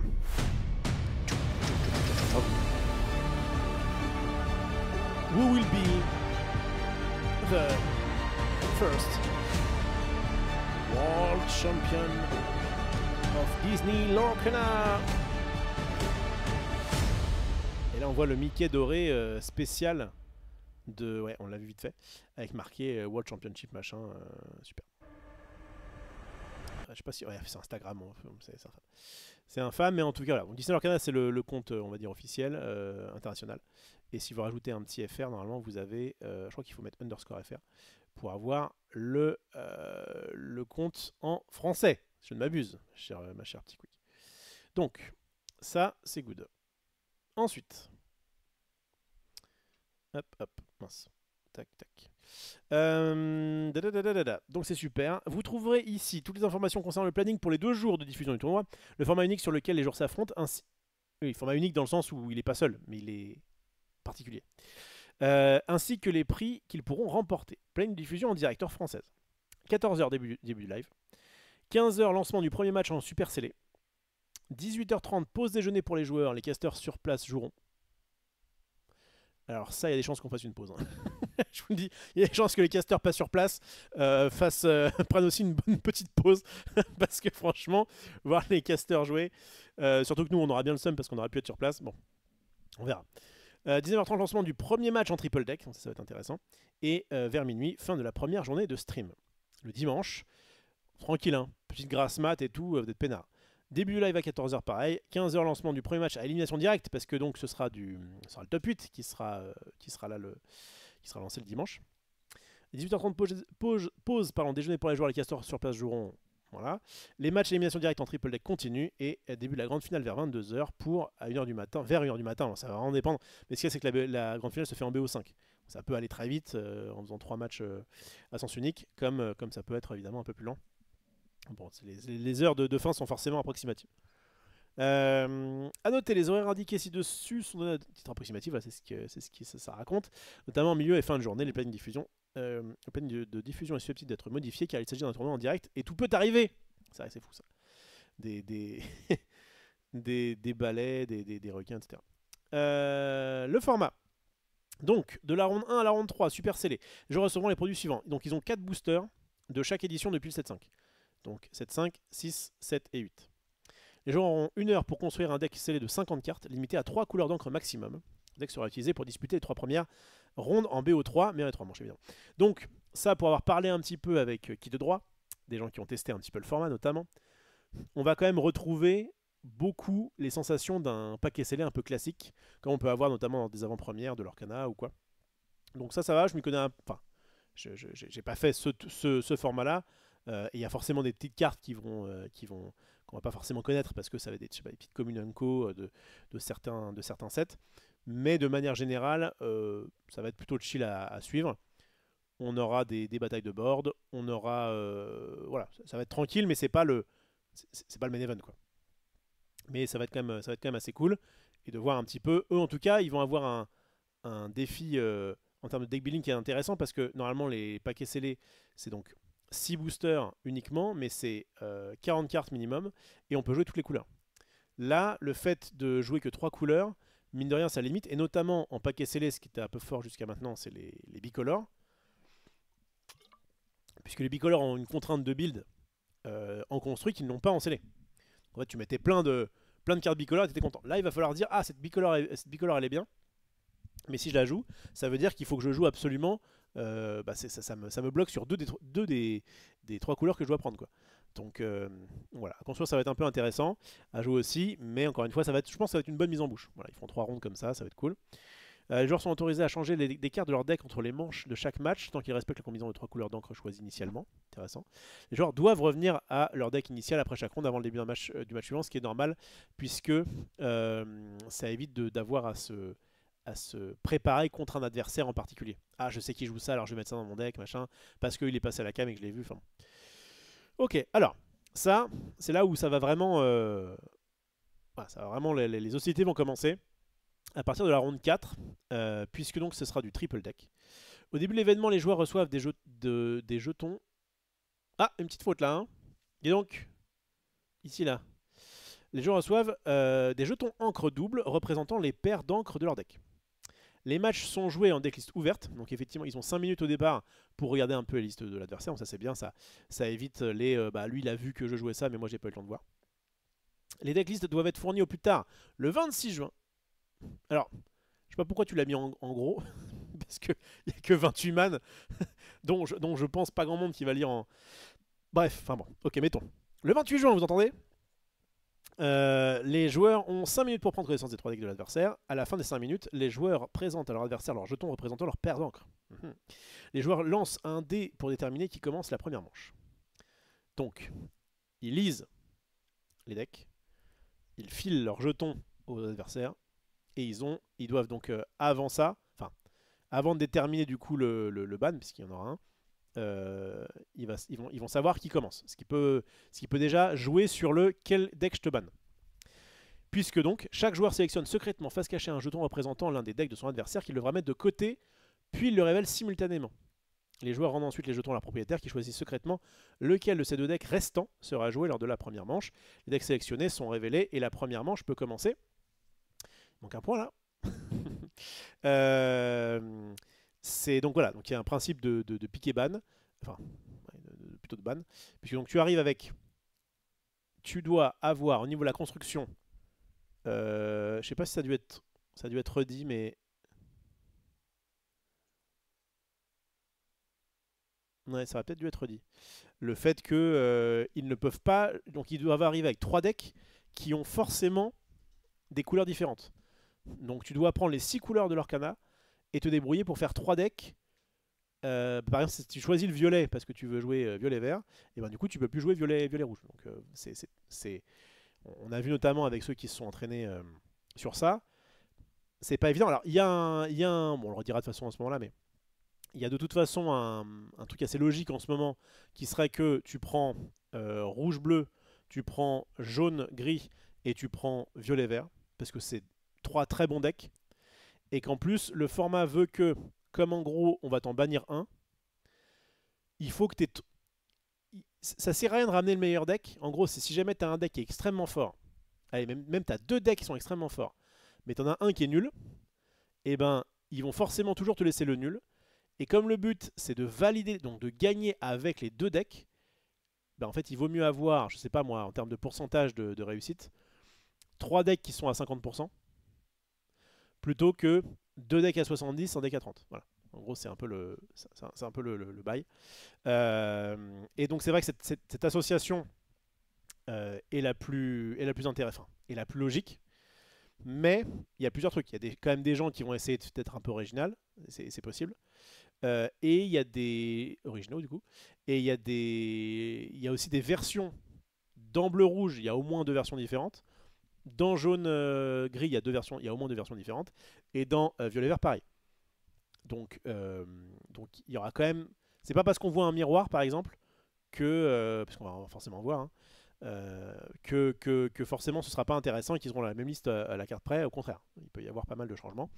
Mais en tout cas, c'est vrai que pour en avoir parlé, donc encore une fois, à ceux qui ont connu un petit peu le bail, le format en lui-même est, selon eux, très intéressant en termes de choix, de qu'est-ce que je ramène, de qu'est-ce que je banne à mon adversaire en fonction de si je suis premier, deuxième, enfin si j'ai gagné le toss ou pas. Enfin bref, c'est passionnant, mais voilà, le fait est qu'il y a eu il y a eu quelques petits tournois qui ont essayé de se faire de ce format-là. Le problème, c'est il demande d'avoir 3 decks. 3 decks de 6 couleurs, des 6 couleurs différentes. C'est très difficilement tankable pour les joueurs, quoi. Donc, même si le format est intéressant, il en reste quand même assez élitiste, quoi. C'est forcément du bicolore sur l'Arcana, oui. Il faut être à l'aise avec tout et avoir la line-up la plus équilibrée pour pouvoir tout battre, tout à fait, mon cher Babou. Donc, après la première manche, le perdant, il peut soit changer de deck pour jouer deuxième manche avec son deck restant, soit continuer avec le même deck. Il choisit également qui commence la deuxième manche. Donc, bon, le toss va être évidemment très intéressant, mais le fait de pouvoir changer ou pas, parce que du coup, celui qui gagne doit garder son deck. Non, celui qui gagne doit changer de deck, excusez-moi. Je savais qu'il devait faire un truc, mais j'ai brin de farce. Donc comme le but c'est de valider les 2 decks qui lui restent, s'il gagne avec un, forcément il jouera forcément le deuxième. Alors que l'autre il peut dire, ok, quel est celui parmi celui que je viens de jouer, ou celui qui me reste, qui est le plus susceptible de battre celui-ci. Et une fois que c'est fait, et bien du coup...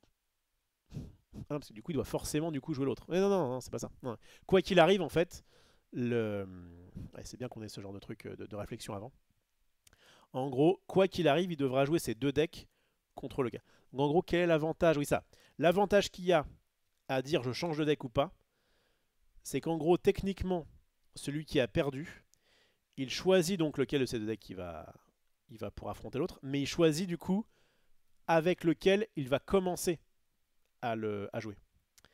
C'est-à-dire que s'il est plus à l'aise de commencer avec un deck et il dit que l'autre, il a peut-être un meilleur match-up, ou bref, en tout cas, il peut très bien être sur la draw, alors il a tout intérêt à dire, ok, bah en deuxième deck, je vais prendre celui qui est censé être bien contre enfin, avec le fait de commencer, quoi. Et ensuite, parce que du coup, soit il perd, et bah, il a perdu de 0, et fin du buzz, soit il gagne, et dans ce cas-là, c'est du coup son adversaire qui va commencer. Et donc là, il a intérêt à faire en sorte que son deuxième deck est pas mauvais contre le deck de son adversaire qui va commencer.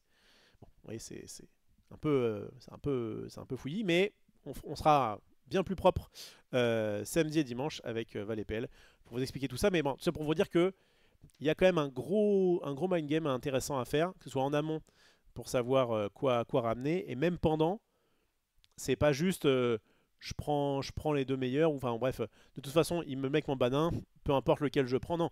Il va y avoir ce côté où euh, en deuxième manche, celui qui perd va pouvoir commencer avec un deck. Et il sera sûr de soit il perdra, soit s'il gagne, et ben il va ne pas commencer avec le deuxième. Voilà, voilà.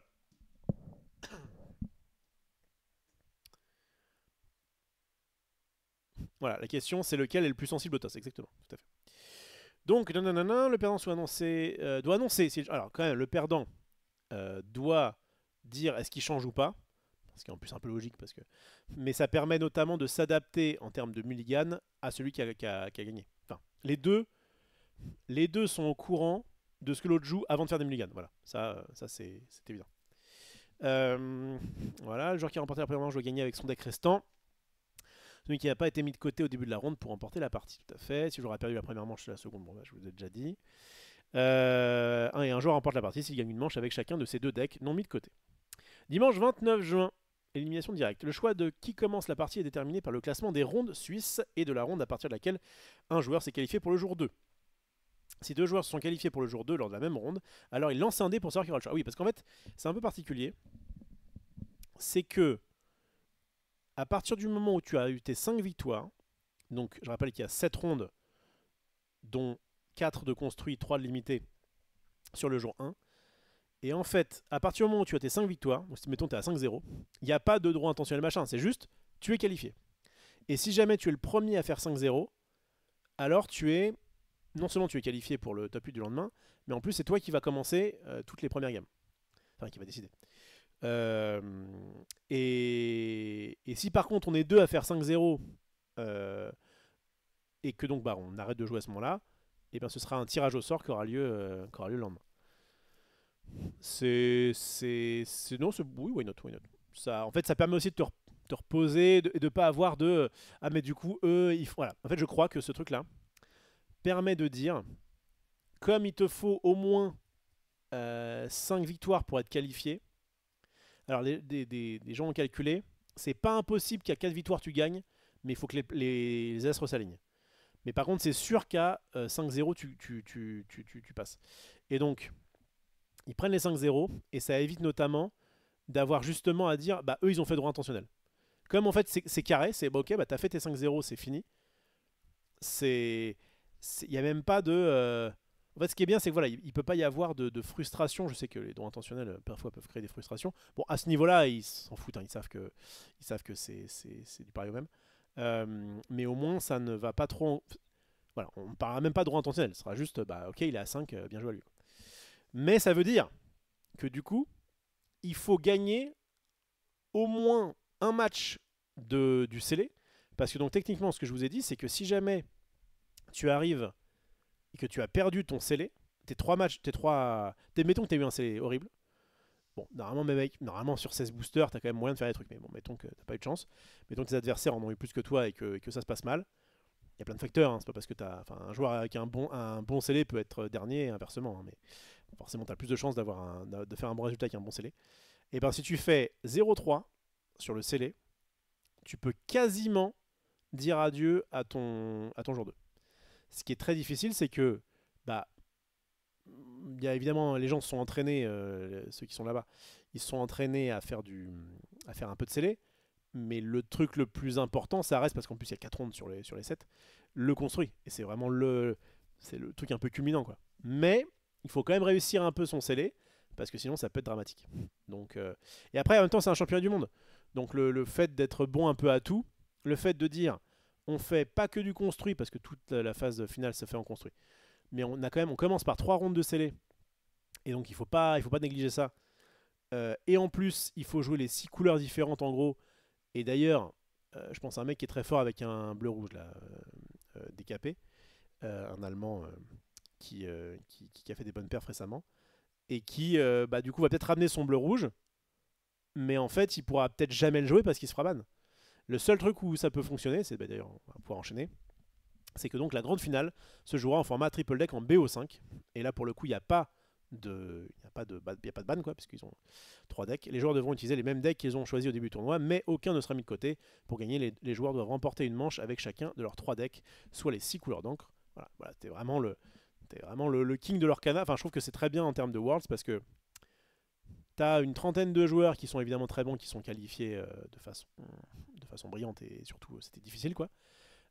Et qui après doivent être très versatiles, quoi, très polyvalents, parce qu'ils doivent à la fois gagner un minimum de rondes en scellé, puis des rondes en construit, puis après des rondes en construit, avec à chaque fois en plus des decks de couleurs différentes. Enfin, en tout cas, et techniquement, leur deck favori, ou en tout cas le deck qui est le plus fort, ils vont se le faire bannir à chaque fois. Donc ça demande d'être vraiment très polyvalent, et c'est très cool. Les droits ne sont pas autorisés, c'est écrit juste en dessous. Ah bon? À noter. Là, ça marche. Bah, je sais pas comment tu vas faire, hein. Je sais pas comment tu vas faire pour techniquement, si 2 personnes veulent faire draw, je crois qu'il y a un temps. C'est très difficile d'empêcher les droits intentionnels. Alors si, ça dépend. Est-ce que tu peux me répondre si oui ou non il y aura une mort subite? S'il y a une mort subite, tu peux pas. Mais il me semble qu'il y a du temps pour les phases qui sont pas les phases finales. Et si jamais c'est pas une mort subite, techniquement, tu peux faire du slow play. C'est difficile de dire à un gars joue correctement. Là, tu pouvais prendre du lore, tu l'as pas fait, c'est que tu bah ouais, enfin, t'as les mêmes infos. J'ai les mêmes infos que vous, donc je ne sais pas. Bon, très bien. Bon bah, on verra bien.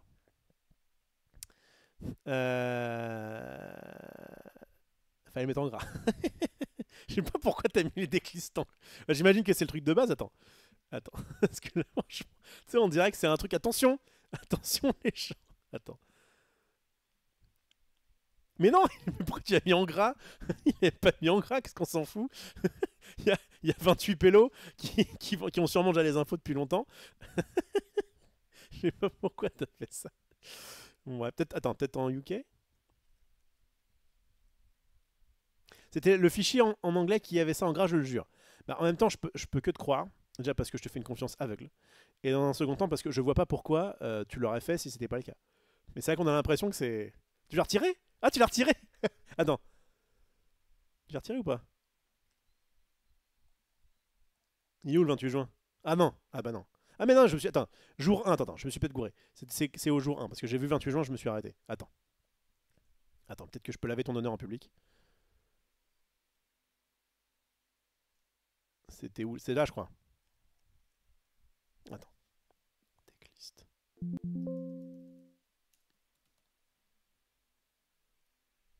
Ah! Alors Vous voyez? Non, c'est bon. C'est bon, c'est bon, c'est bon. Effectivement. Bon, voilà. Donc, c'est eux qui ont voulu dire attention. Attention. Vraiment, c'est l'information de. C'est l'information du truc, hein. N'oubliez pas, hein.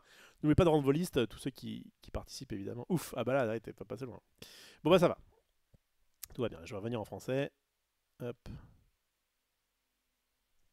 Est-ce que les Allemands et les Italiens ont fait pareil? Attends. On aura le cœur net. Ah bah oui, ils sont tout mis en gras, les mecs. Alors eux. Alors ils sont tout mis en gras comme ça. Comme ça, il n'y a pas de souci. Pourquoi ils ont fait ça? Ah bah eux, ils ont fait l'inverse. Bon. Alors, pour eux, c'était très sympa. Ah bah, ils ont quand même mis en plus gras le 26 juin, visiblement. Ok. Et il reste quoi? Il reste les Allemands. Alors les Allemands, bon, ils ont respecté à peu près le truc, eux. Ah, ils ont mis en gras, hein. Zamstag. Ok. C'était intéressant en tout cas, hein. Je regarde en UK au cas où, mais j'imagine que UK et US c'est pareil. Ah! Attention! Il y avait aussi le fait que le rune. Ah non, parce que c'était une sorte de titre. Attends. Non, ça c'est un titre. Attends, ça c'est un titre. Non, c'est bon, c'est là. Oui, je sais pas. Je sais pas. Je sais pas. Alors en plus, ils ont essayé de mettre des puces différentes. Là, des fois c'est des carrés, des fois c'est des ronds. Là, c'est un carré, parce que c'est très important. Et là, c'est des puces qui sont. Ouais, il y a vraiment rien qui va. Ça, c'est des puces qui sont pleines. Là, c'est l'inverse. Et là, il y a une petite puce pleine et là, il y a un petit carré. Très bien. Bon, ça va, on n'a pas la pire des versions.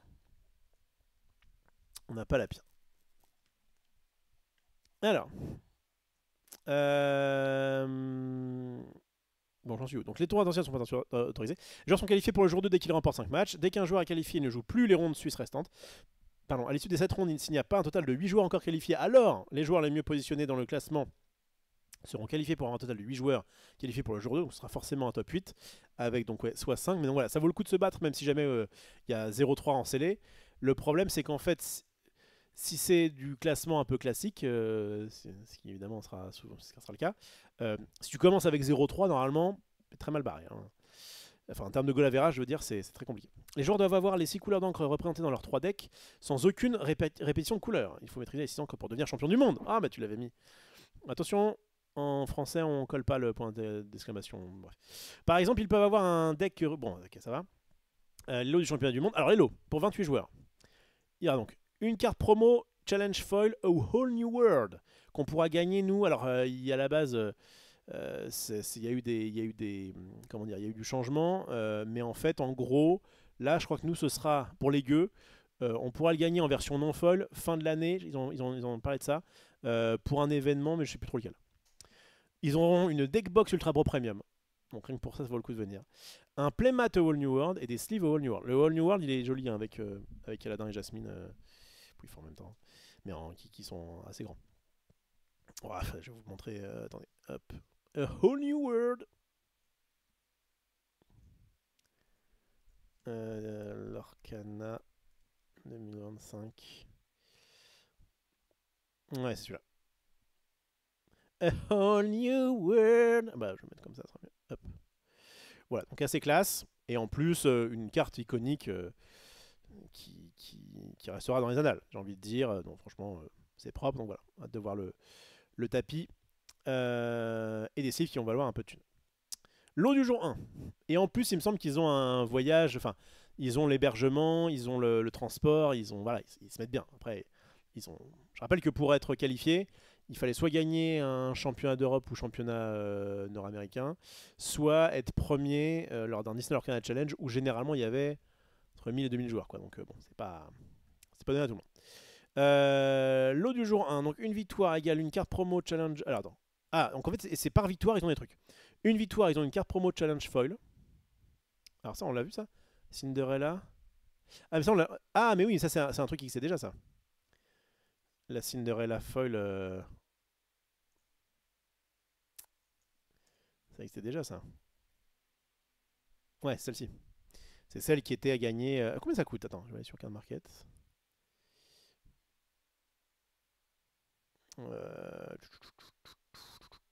Combien ça coûte une Cendrillon? Parce qu'il y a eu des hauts, des bas.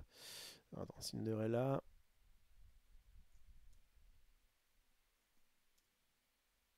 Alors, c'est laquelle? C'est celle-ci. Là, actuellement, donc en normal, c'est à peu près 100 balles. J'avais revendu les miennes. Et en foil, c'est où? Hop, hop, hop. On est sur du... Ah, ça a quand même pas mal baissé. On est sur à peu près 1000 balles. Bon, il y en a qui sont un peu touchés. Mais on est sur à peu près ouais, un peu moins de 1000 balles. Attends, c'est Japanese version. Ouais, il y en a un qui la vend à 900 balles, quoi. Ok, très bien. Alors, j'en suis où? Hop. Ensuite, 2 victoires, ils ont la réponse. Je crois que la réponse coûte un peu plus cher. La réponse, c'est celle-ci. Et en foil, elle est à 3000 balles. Et encore, ça va... Ouais, 17 ventes seulement. Ouais, on est sur du 3000 et ça monte vite à 4000, quoi. Alors, c'est la version Jap. Ah, ça peut même monter assez vite. Donc, ok, ouais, ok, une grosse if. Et en même temps, c'est normal, elle est plus jouée. Elle est bien plus jouée que la Cendrillon qui est encore un petit peu jouée dans certains styles songs, mais voilà, c'est pas non plus... ok. Cusco. Alors ça, c'était le Cusco du championnat d'Europe ou de NA.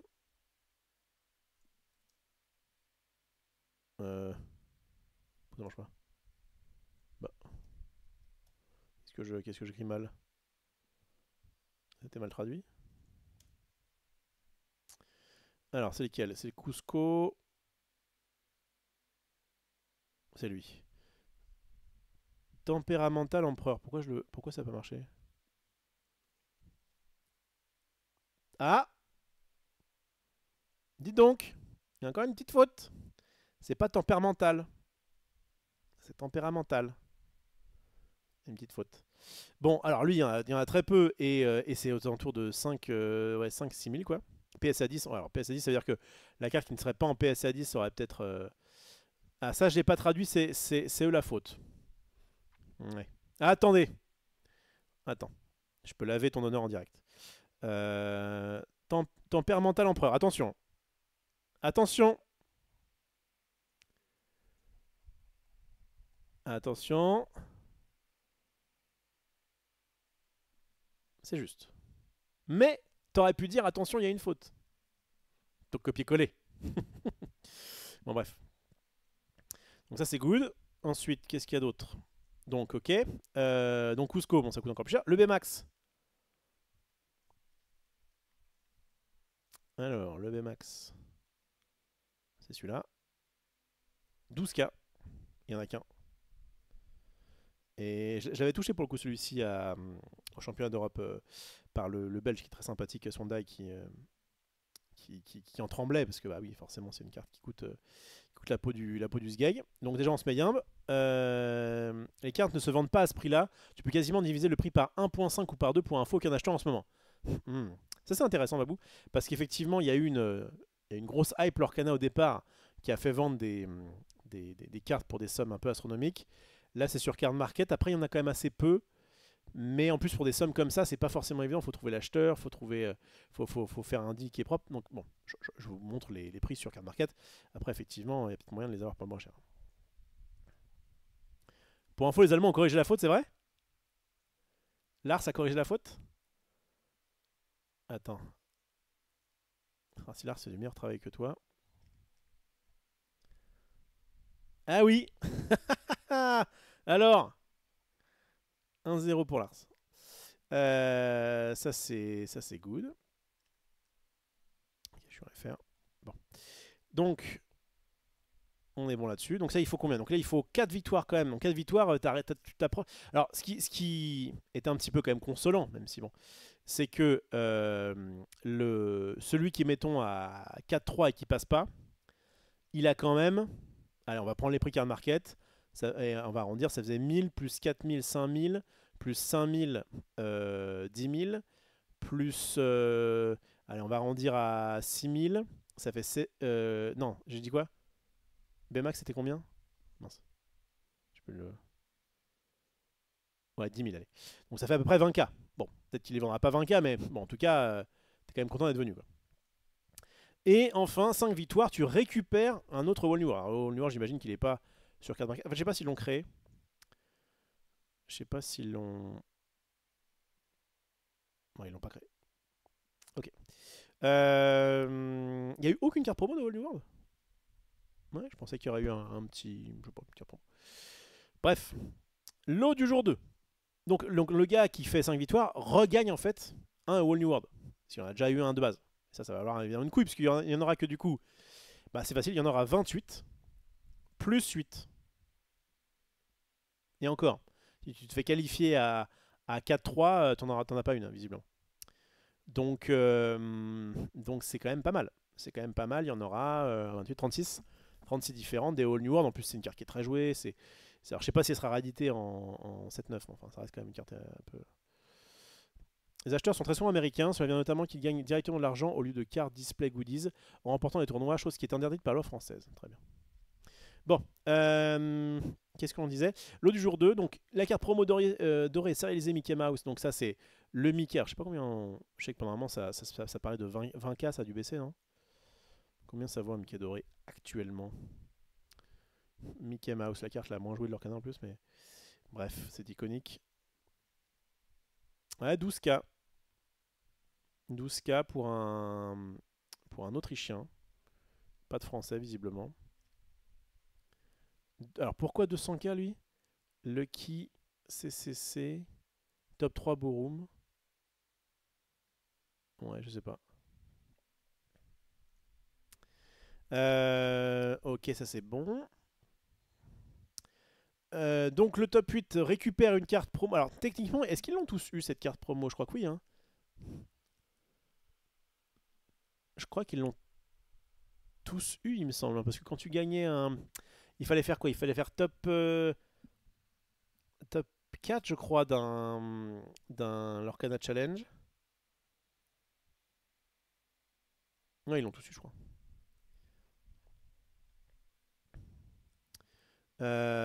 Ensuite, donc le top 4, ils ont un set complet du règne de Jafar, 4 cartes enchantées promises, comprises, pardon. Alors je sais pas, ouais, ça va être difficile à évaluer. Si on fait 7-8, est-ce qu'il y a des collections complètes ou pas? Je pense que oui. Euh, un common set, full set. Alors le full set, il est à, pardon, il est à 200 balles à peu près. Et si du coup je prends les, et si je prends, alors attends, comment je vais faire ça? Donne-moi un, comment il s'appelle déjà le hamster là?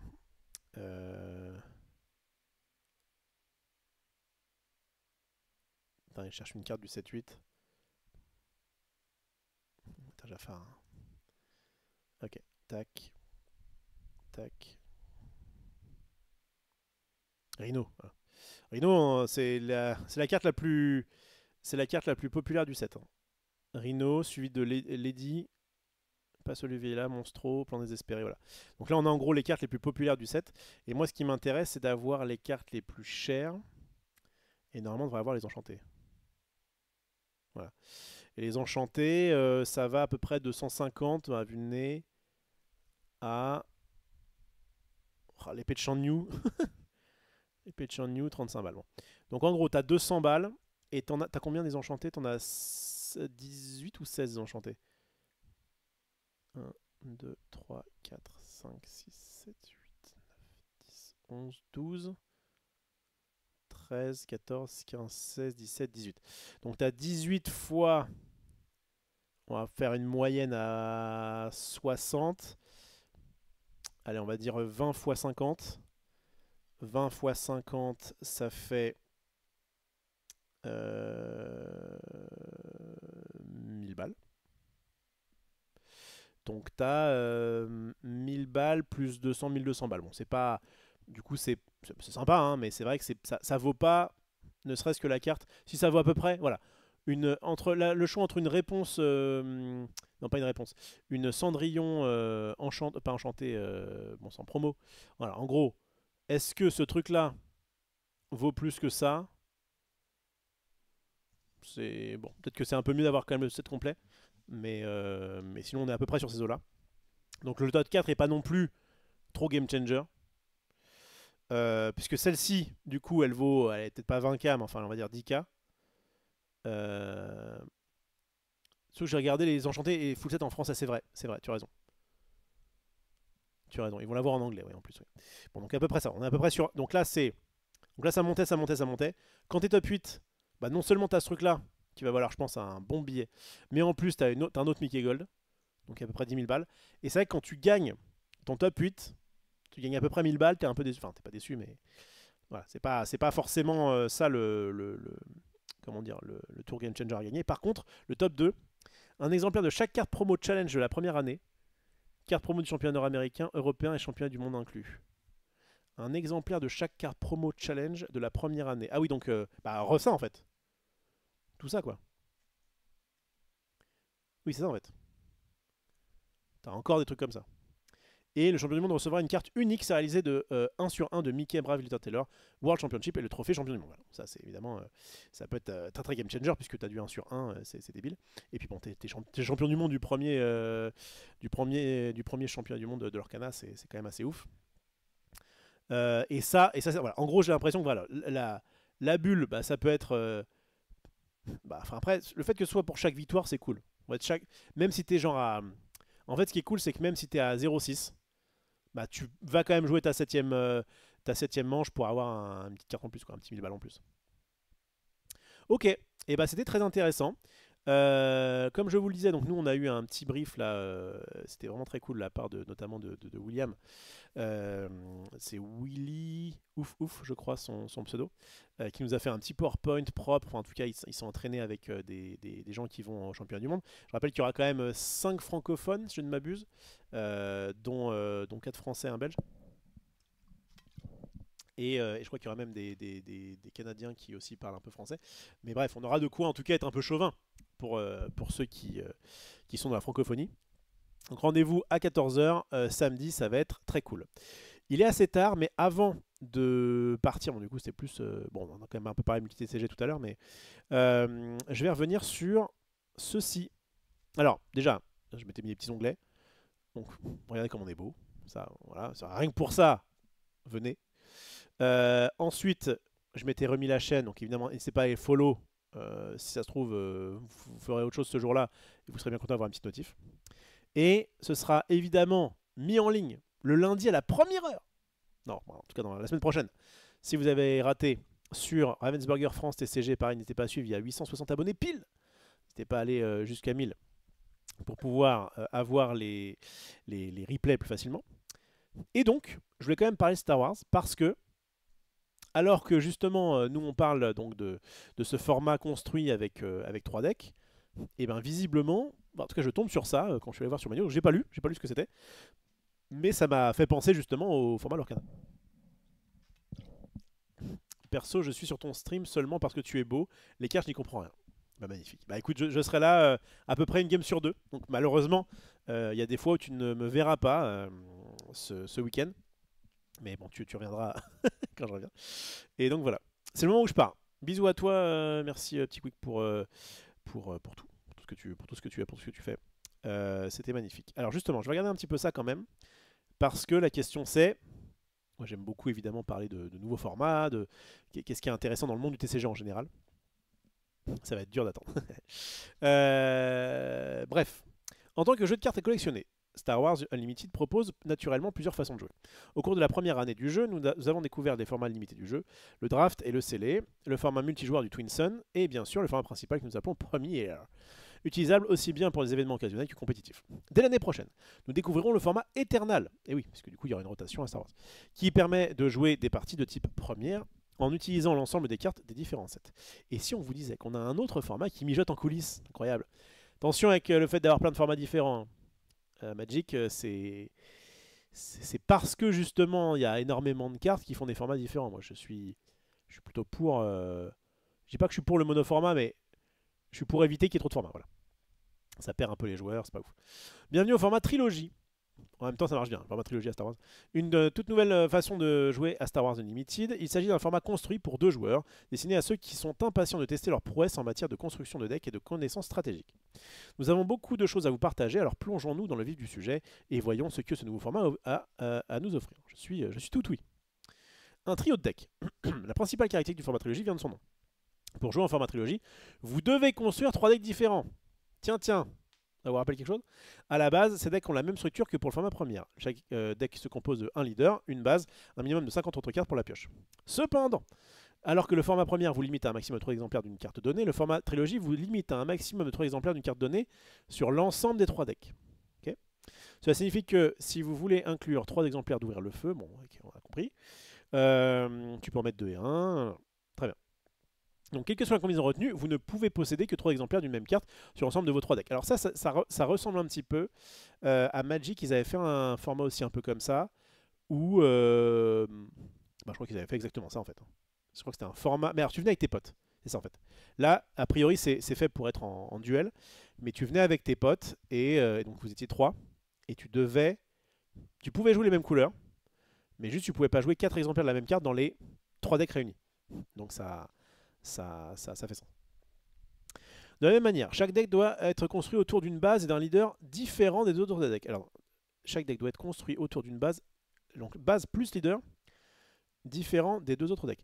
Par exemple, vous ne pouvez pas construire... Bref, ça on a compris. Ouais, on a compris. En dehors de cela, la règle du maximum d'exemplaires expliquée ci-dessus.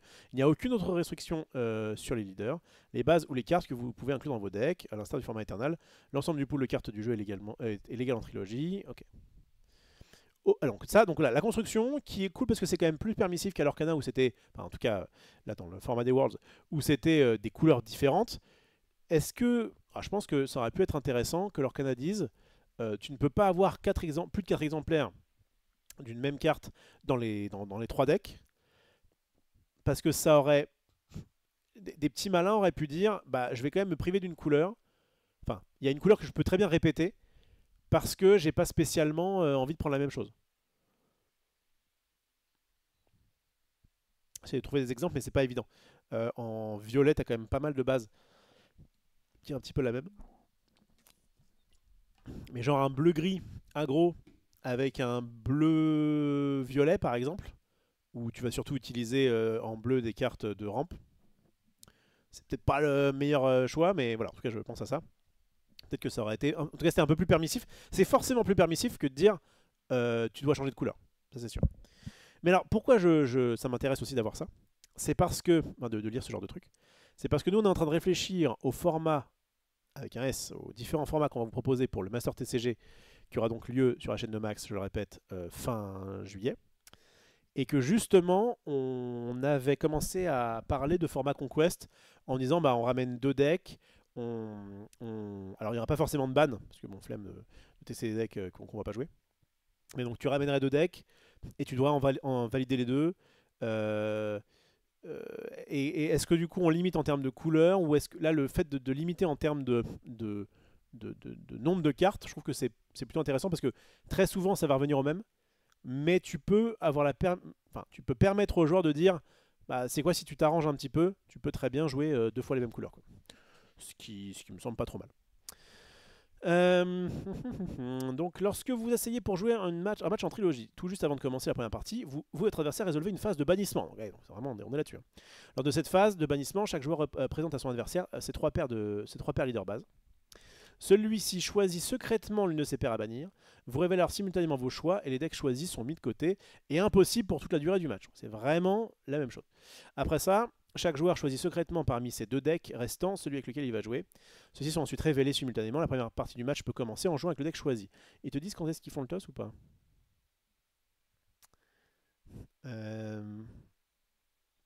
Non. Chaque fois qu'une partie en trilogie est terminée, le deck gagnant de cette partie est mis de côté, ne peut plus être utilisé pour le reste du match. Comme il s'agit d'un format où le vainqueur est terminé au meilleur des 3 parties, vous devez gagner avec vos 2 decks non bannis afin de remporter le match. Si vous perdez la première partie, vous avez le choix entre vos 2 decks disponibles pour la deuxième partie, mais dès que vous gagnez une partie, vous devez obligatoirement utiliser le deck, c'est vraiment la même chose. Ainsi, non seulement ce format teste vos compétences en matière de construction de deck, mais également votre capacité à manier chacun des decks que vous avez construits en ajoutant de nouvelles couches stratégiques à chaque match. Ok, quelques mots. Pour vous donner un aperçu du développement du format trilogie, nous avons demandé à l'amiral des règles de l'équipe de conception de nous faire part de leurs réflexions. Voici ce qu'il a à dire. On a fait comme l'Orcana. Sachant qu'en plus l'Orcana, c'est beaucoup basé sur le format Conquest de Hearthstone, qui, bon, de base était un peu ça. Trilogie a été créée pour plaire aux joueurs passionnés de Star Wars, qui souhaitent démontrer leur savoir-faire en construction de decks et leur habileté stratégique. Magnifique. En trilogie, il ne suffit pas seulement de maîtriser un seul deck, car ce deck pourrait être celui de votre adversaire, que votre adversaire décide de bannir.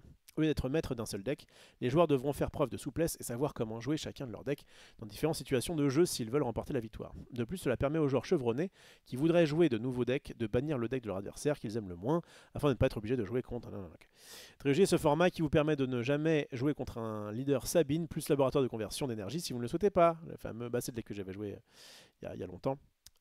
Et qui effectivement fonctionne bien, notamment depuis qu'il n'y a plus de boba. En ce qui concerne les limites de cartes, nous avons mis en place pour 3 raisons. Premièrement, nous voulons encourager une forme de prise de décision plus tranchée en construction de deck. Si les joueurs veulent inclure 3 exemplaires d'une carte particulièrement puissante, ils doivent décider quel deck a le plus besoin de cette carte.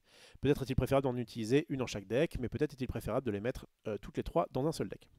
Deuxièmement, nous voulions stimuler la variété des decks. Il est difficile de construire 3 decks autour du trait pègre, par exemple, si vous ne pouvez pas mettre les meilleures cartes pègre dans chaque deck. Pègre, c'est quoi déjà? Ah oui, je suis con. C'est pas forcément une couleur, c'est un type, quoi. Enfin, il était important pour nous que ce format n'exige pas d'achat supplémentaire de la part des joueurs. Nous voulions que ce soit une nouvelle et passionnante façon de jouer à Star Wars Unlimited, et non pas une autre sorte d'obligation de partir à la recherche de nouveaux exemplaires de cartes difficiles à trouver. Ils sont très sympas, sachant que les joueurs ont déjà dépensé beaucoup de temps et d'efforts pour se constituer une collection. De cette façon, les joueurs peuvent pleinement profiter du format trilogie en utilisant leur collection actuelle de cartes. Très bien. Nous avons actuellement demandé à Ryan de nous donner quelques conseils et astuces pour construire des decks trilogie, et voici ce qu'il nous propose. Ryan Miller Non, pas Ryan Miller. Chez Disney. Essayez de construire des decks qui utilisent les différents pools de cartes. Merci frérot. Vous aurez plus de mal à construire 3 decks compétitifs, vigilance, agressivité, infamie par exemple, lorsque vous ne pouvez pas utiliser plus de 3 exemplaires d'une carte donnée. Ouais. Lorsque vous construisez vos decks, pour l'instant c'est merci Captain Obvious. Lorsque vous construisez vos decks, pensez au type de deck que vous êtes susceptible de bannir. Vous pouvez apporter 3 decks avec la même faiblesse, en prévoyant de bannir le deck adverse qui les contrerait, ça c'est vrai. Vous pouvez également cibler un deck spécifique que vous vous attendez à voir chez bon nombre de vos adversaires en apportant 3 decks particulièrement efficaces contre cet archétype et en obligeant votre adversaire à essayer de gagner avec celui-ci. Oui, ça c'est effectivement aussi quelque chose qui est vu à l'Orcana. Essayez de nouvelles choses avec 3 decks. Vous pouvez contraindre votre adversaire à la surréflexion en apportant 2 decks connus et un ovni s'il bannit les meilleurs familiers. Non, s'il bannit les decks familiers, vous pouvez le surprendre avec votre deck inattendu. S'il bannit l'OVNI par peur de l'inconnu, vous pourrez le défier avec 2 decks solides qui ont fait leur preuve. Oui, parce qu'en fait, visiblement dans ce format-là, contrairement à ce qu'on verra au World, il n'y aura pas de decklist visible. Donc en fait, voici quels sont mes decks, quoi. Enfin, quels sont mes leaders et ma base. Et maintenant, tu te débrouilles. Si tu n'as jamais vu le leader ou cette base, tu es en mode, bon, bah, comme je sais pas ce qu'il y a dedans, c'est peut-être bien, c'est peut-être pas bien. Bon, souvent, si tu l'as pas vu, c'est que c'est peut-être pas ouf. Enfin. Mais le plus important, amusez-vous. Bah oui, une partie de plaisir à jouer en trilogie tient à la capacité de créer des synergies thématiques amusantes entre les différents decks.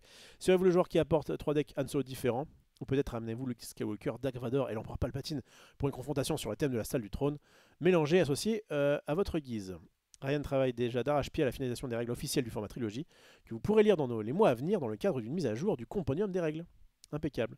Format à venir, le trilogie n'est pas le seul nouveau format sur lequel les concepteurs ont travaillé. Ils développent déjà d'autres idées permettant de jouer à Star Wars de plein d'autres façons, y compris des formats qui privilégient les joueurs occasionnels. Parce que c'est vrai que là, c'est pas le cas. Hein. Ce genre de format-là est quand même assez élitiste. Mais vous devrez attendre un peu avant que nous partagions des informations supplémentaires à ce sujet. Pour l'instant, sachez simplement qu'on vous réserve de belles surprises. Bon, et en fait, je me demande si ce système-là, alors pas forcément le trio, mais le fait d'avoir... Bon, déjà, il y a 2 choses que je me dis. La première chose, c'est, est-ce qu'il ne parle pas de ça parce que ce serait le format officiel des Worlds, justement, de Star Wars, mais je pense qu'à un mois des Worlds, je pense pas que ce sera le cas. Ça me semblerait bizarre, ou alors ils en auraient parlé maintenant, ils ont dit, au fait, c'est le format officiel des Worlds, de ramener 3 decks, les gars. Donc je pense pas, sachant que les Worlds de Star Wars par rapport à ceux de l'Orcana, notamment pour cette année, c'est beaucoup plus ouvert. Je crois que quelqu'un disait qu'il y avait 2500 joueurs. Je crois que tout le monde peut y participer, mais que si jamais tu as gagné tel ou tel tournoi, tu es directement au jour 2. Voilà. Donc voilà, déjà c'est un peu différent que 28 personnes qui savent très bien qu'ils vont se gaver en termes de cartes. Donc je pense que c'est pas du tout le format officiel des Worlds, mais ça permet de... en fait, encore une fois, je sais pas... au moment où ça aurait pu être le plus intéressant de jouer ces decks, alors qu'Anna, il y a eu quelques tournois, comme je vous disais, mais qui ont pas ramené énormément de joueurs, parce que même s'ils sont en mode on est sympa, vous avez que 3 cartes à acheter de chaque, enfin 3 cartes à avoir de chaque, bah, bonne chance quoi. Déjà, de base, Star Wars est quand même relativement élitiste dans le sens où c'est quand même pas évident quoi. Le fait d'avoir 3 decks et de savoir qu'on va devoir s'en passer notamment d'un et savoir quel truc bannir, c'est bien de le proposer, mais je vois assez mal. Alors, si, il y a sûrement des organisateurs qui vont se buter pour faire un tournoi comme ça, mais en fait, ça me fait penser à des gens qui m'ont dit oui, est-ce que tu penses pas que ça pourrait être cool d'avoir un vrai tournoi multi-TCG, c'est-à-dire un tournoi où tu arrives avec un deck alterne, un deck Lorcana, un deck Star Wars, machin. Et moi je me disais, mais dans l'idée c'est pas mal, et d'ailleurs c'est ce qu'on fait un petit peu sur TCG, mais parce qu'on est de base une petite... c'est juste des personnes qui sont trier sur le volet, donc bah oui, et puis en plus on peut leur prêter des cartes, etc. Mais pour un Open, le but d'un tournoi, enfin le but d'un organisateur, quand même, c'est pas que ça, mais c'est au moins quand même que son tournoi soit. Plus ton tournoi est rempli, généralement, plus t'es content. Moi j'étais organisateur aussi, bah oui, si tu veux quand même être un peu victime de ton succès. Si on te dit ramène pas un deck, ramène-en 3, mais t'en joueras que 2. Il y a des gens qui vont être en mode bah ça tombe bien, de toute façon j'ai tout en x3, et puis en plus moi Star Wars j'ai fait plein de. Enfin, Star Wars ou n'importe quel autre jeu, j'ai fait plein de decks différents, je suis bon à tout quoi. Très bien, mais t'auras forcément moins de monde à un tournoi comme ça qu'à un tournoi classique qui déjà fonctionne pas trop mal. Donc j'ai un petit peu peur de l'avenir de ça. Donc faire ça pour un tournoi là comme ça sur le championnat du monde, comme c'est le cas à l'Orcana, why not? Diviser les joueurs de Star Wars qui sont déjà pas non plus légion, enfin notamment en France, en leur proposant un énième format différent que le jeu a, à quoi, un an et demi et même pas de vie. Je trouve pas ça déconnant qu'il l'ait proposé, mais je pense pas que ça ira bien loin. Voilà quel est mon ressenti. Je vais éviter sur le chat du passé, puis après on va se quitter. On aura fait 2 petites heures de live, c'est très cool. Je suis d'accord, le seul format compétitif qui devrait exister à MTG, c'est le Duel Commander. Duel Commander, j'ai récupéré de quoi m'y remettre là. Et je vais d'ailleurs en caster un petit peu à Mulhouse. Ça ressemble beaucoup à Hearthstone. Oh, non, oui, tout à fait, c'est le Conquest à Hearthstone. Les Worlds, c'est on construit un deck, J1 c'est open, mais il y aura 3 jours. Ouais, ça.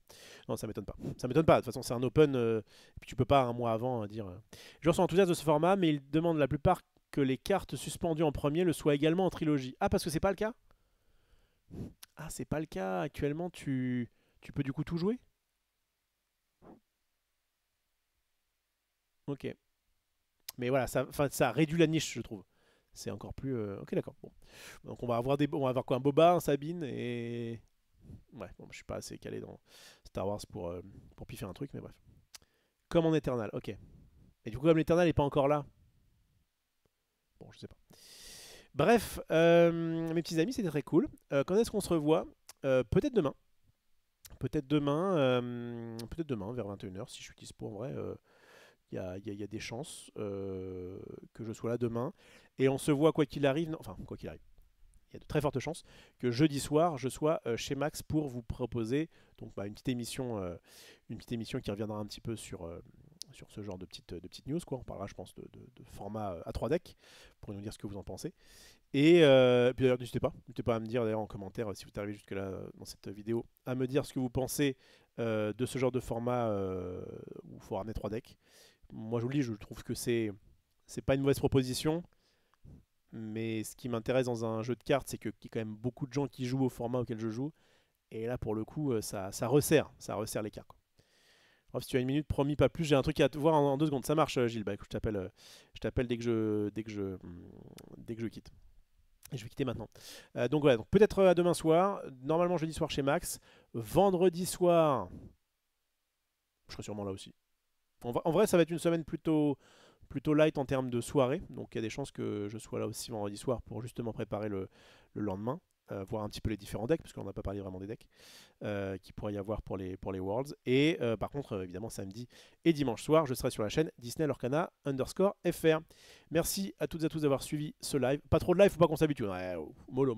Non mais voilà, si je suis dispo et je vous dis, et pas trop fatigué, c'est avec plaisir que je suis là. Il y a encore des trucs à voir. Je m'étais mis du Alter, je m'étais mis d'autres trucs. Du Magic aussi, il y a pas mal de choses à dire sur Magic. Vous voyez pas, non, ça sert à rien, mais... Bref, voilà.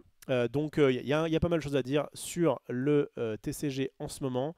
Et donc, si jamais je peux être là plus de fois qu'une fois par semaine, je le fais, c'est promis. Bisous tout le monde et à sûrement demain. Ciao.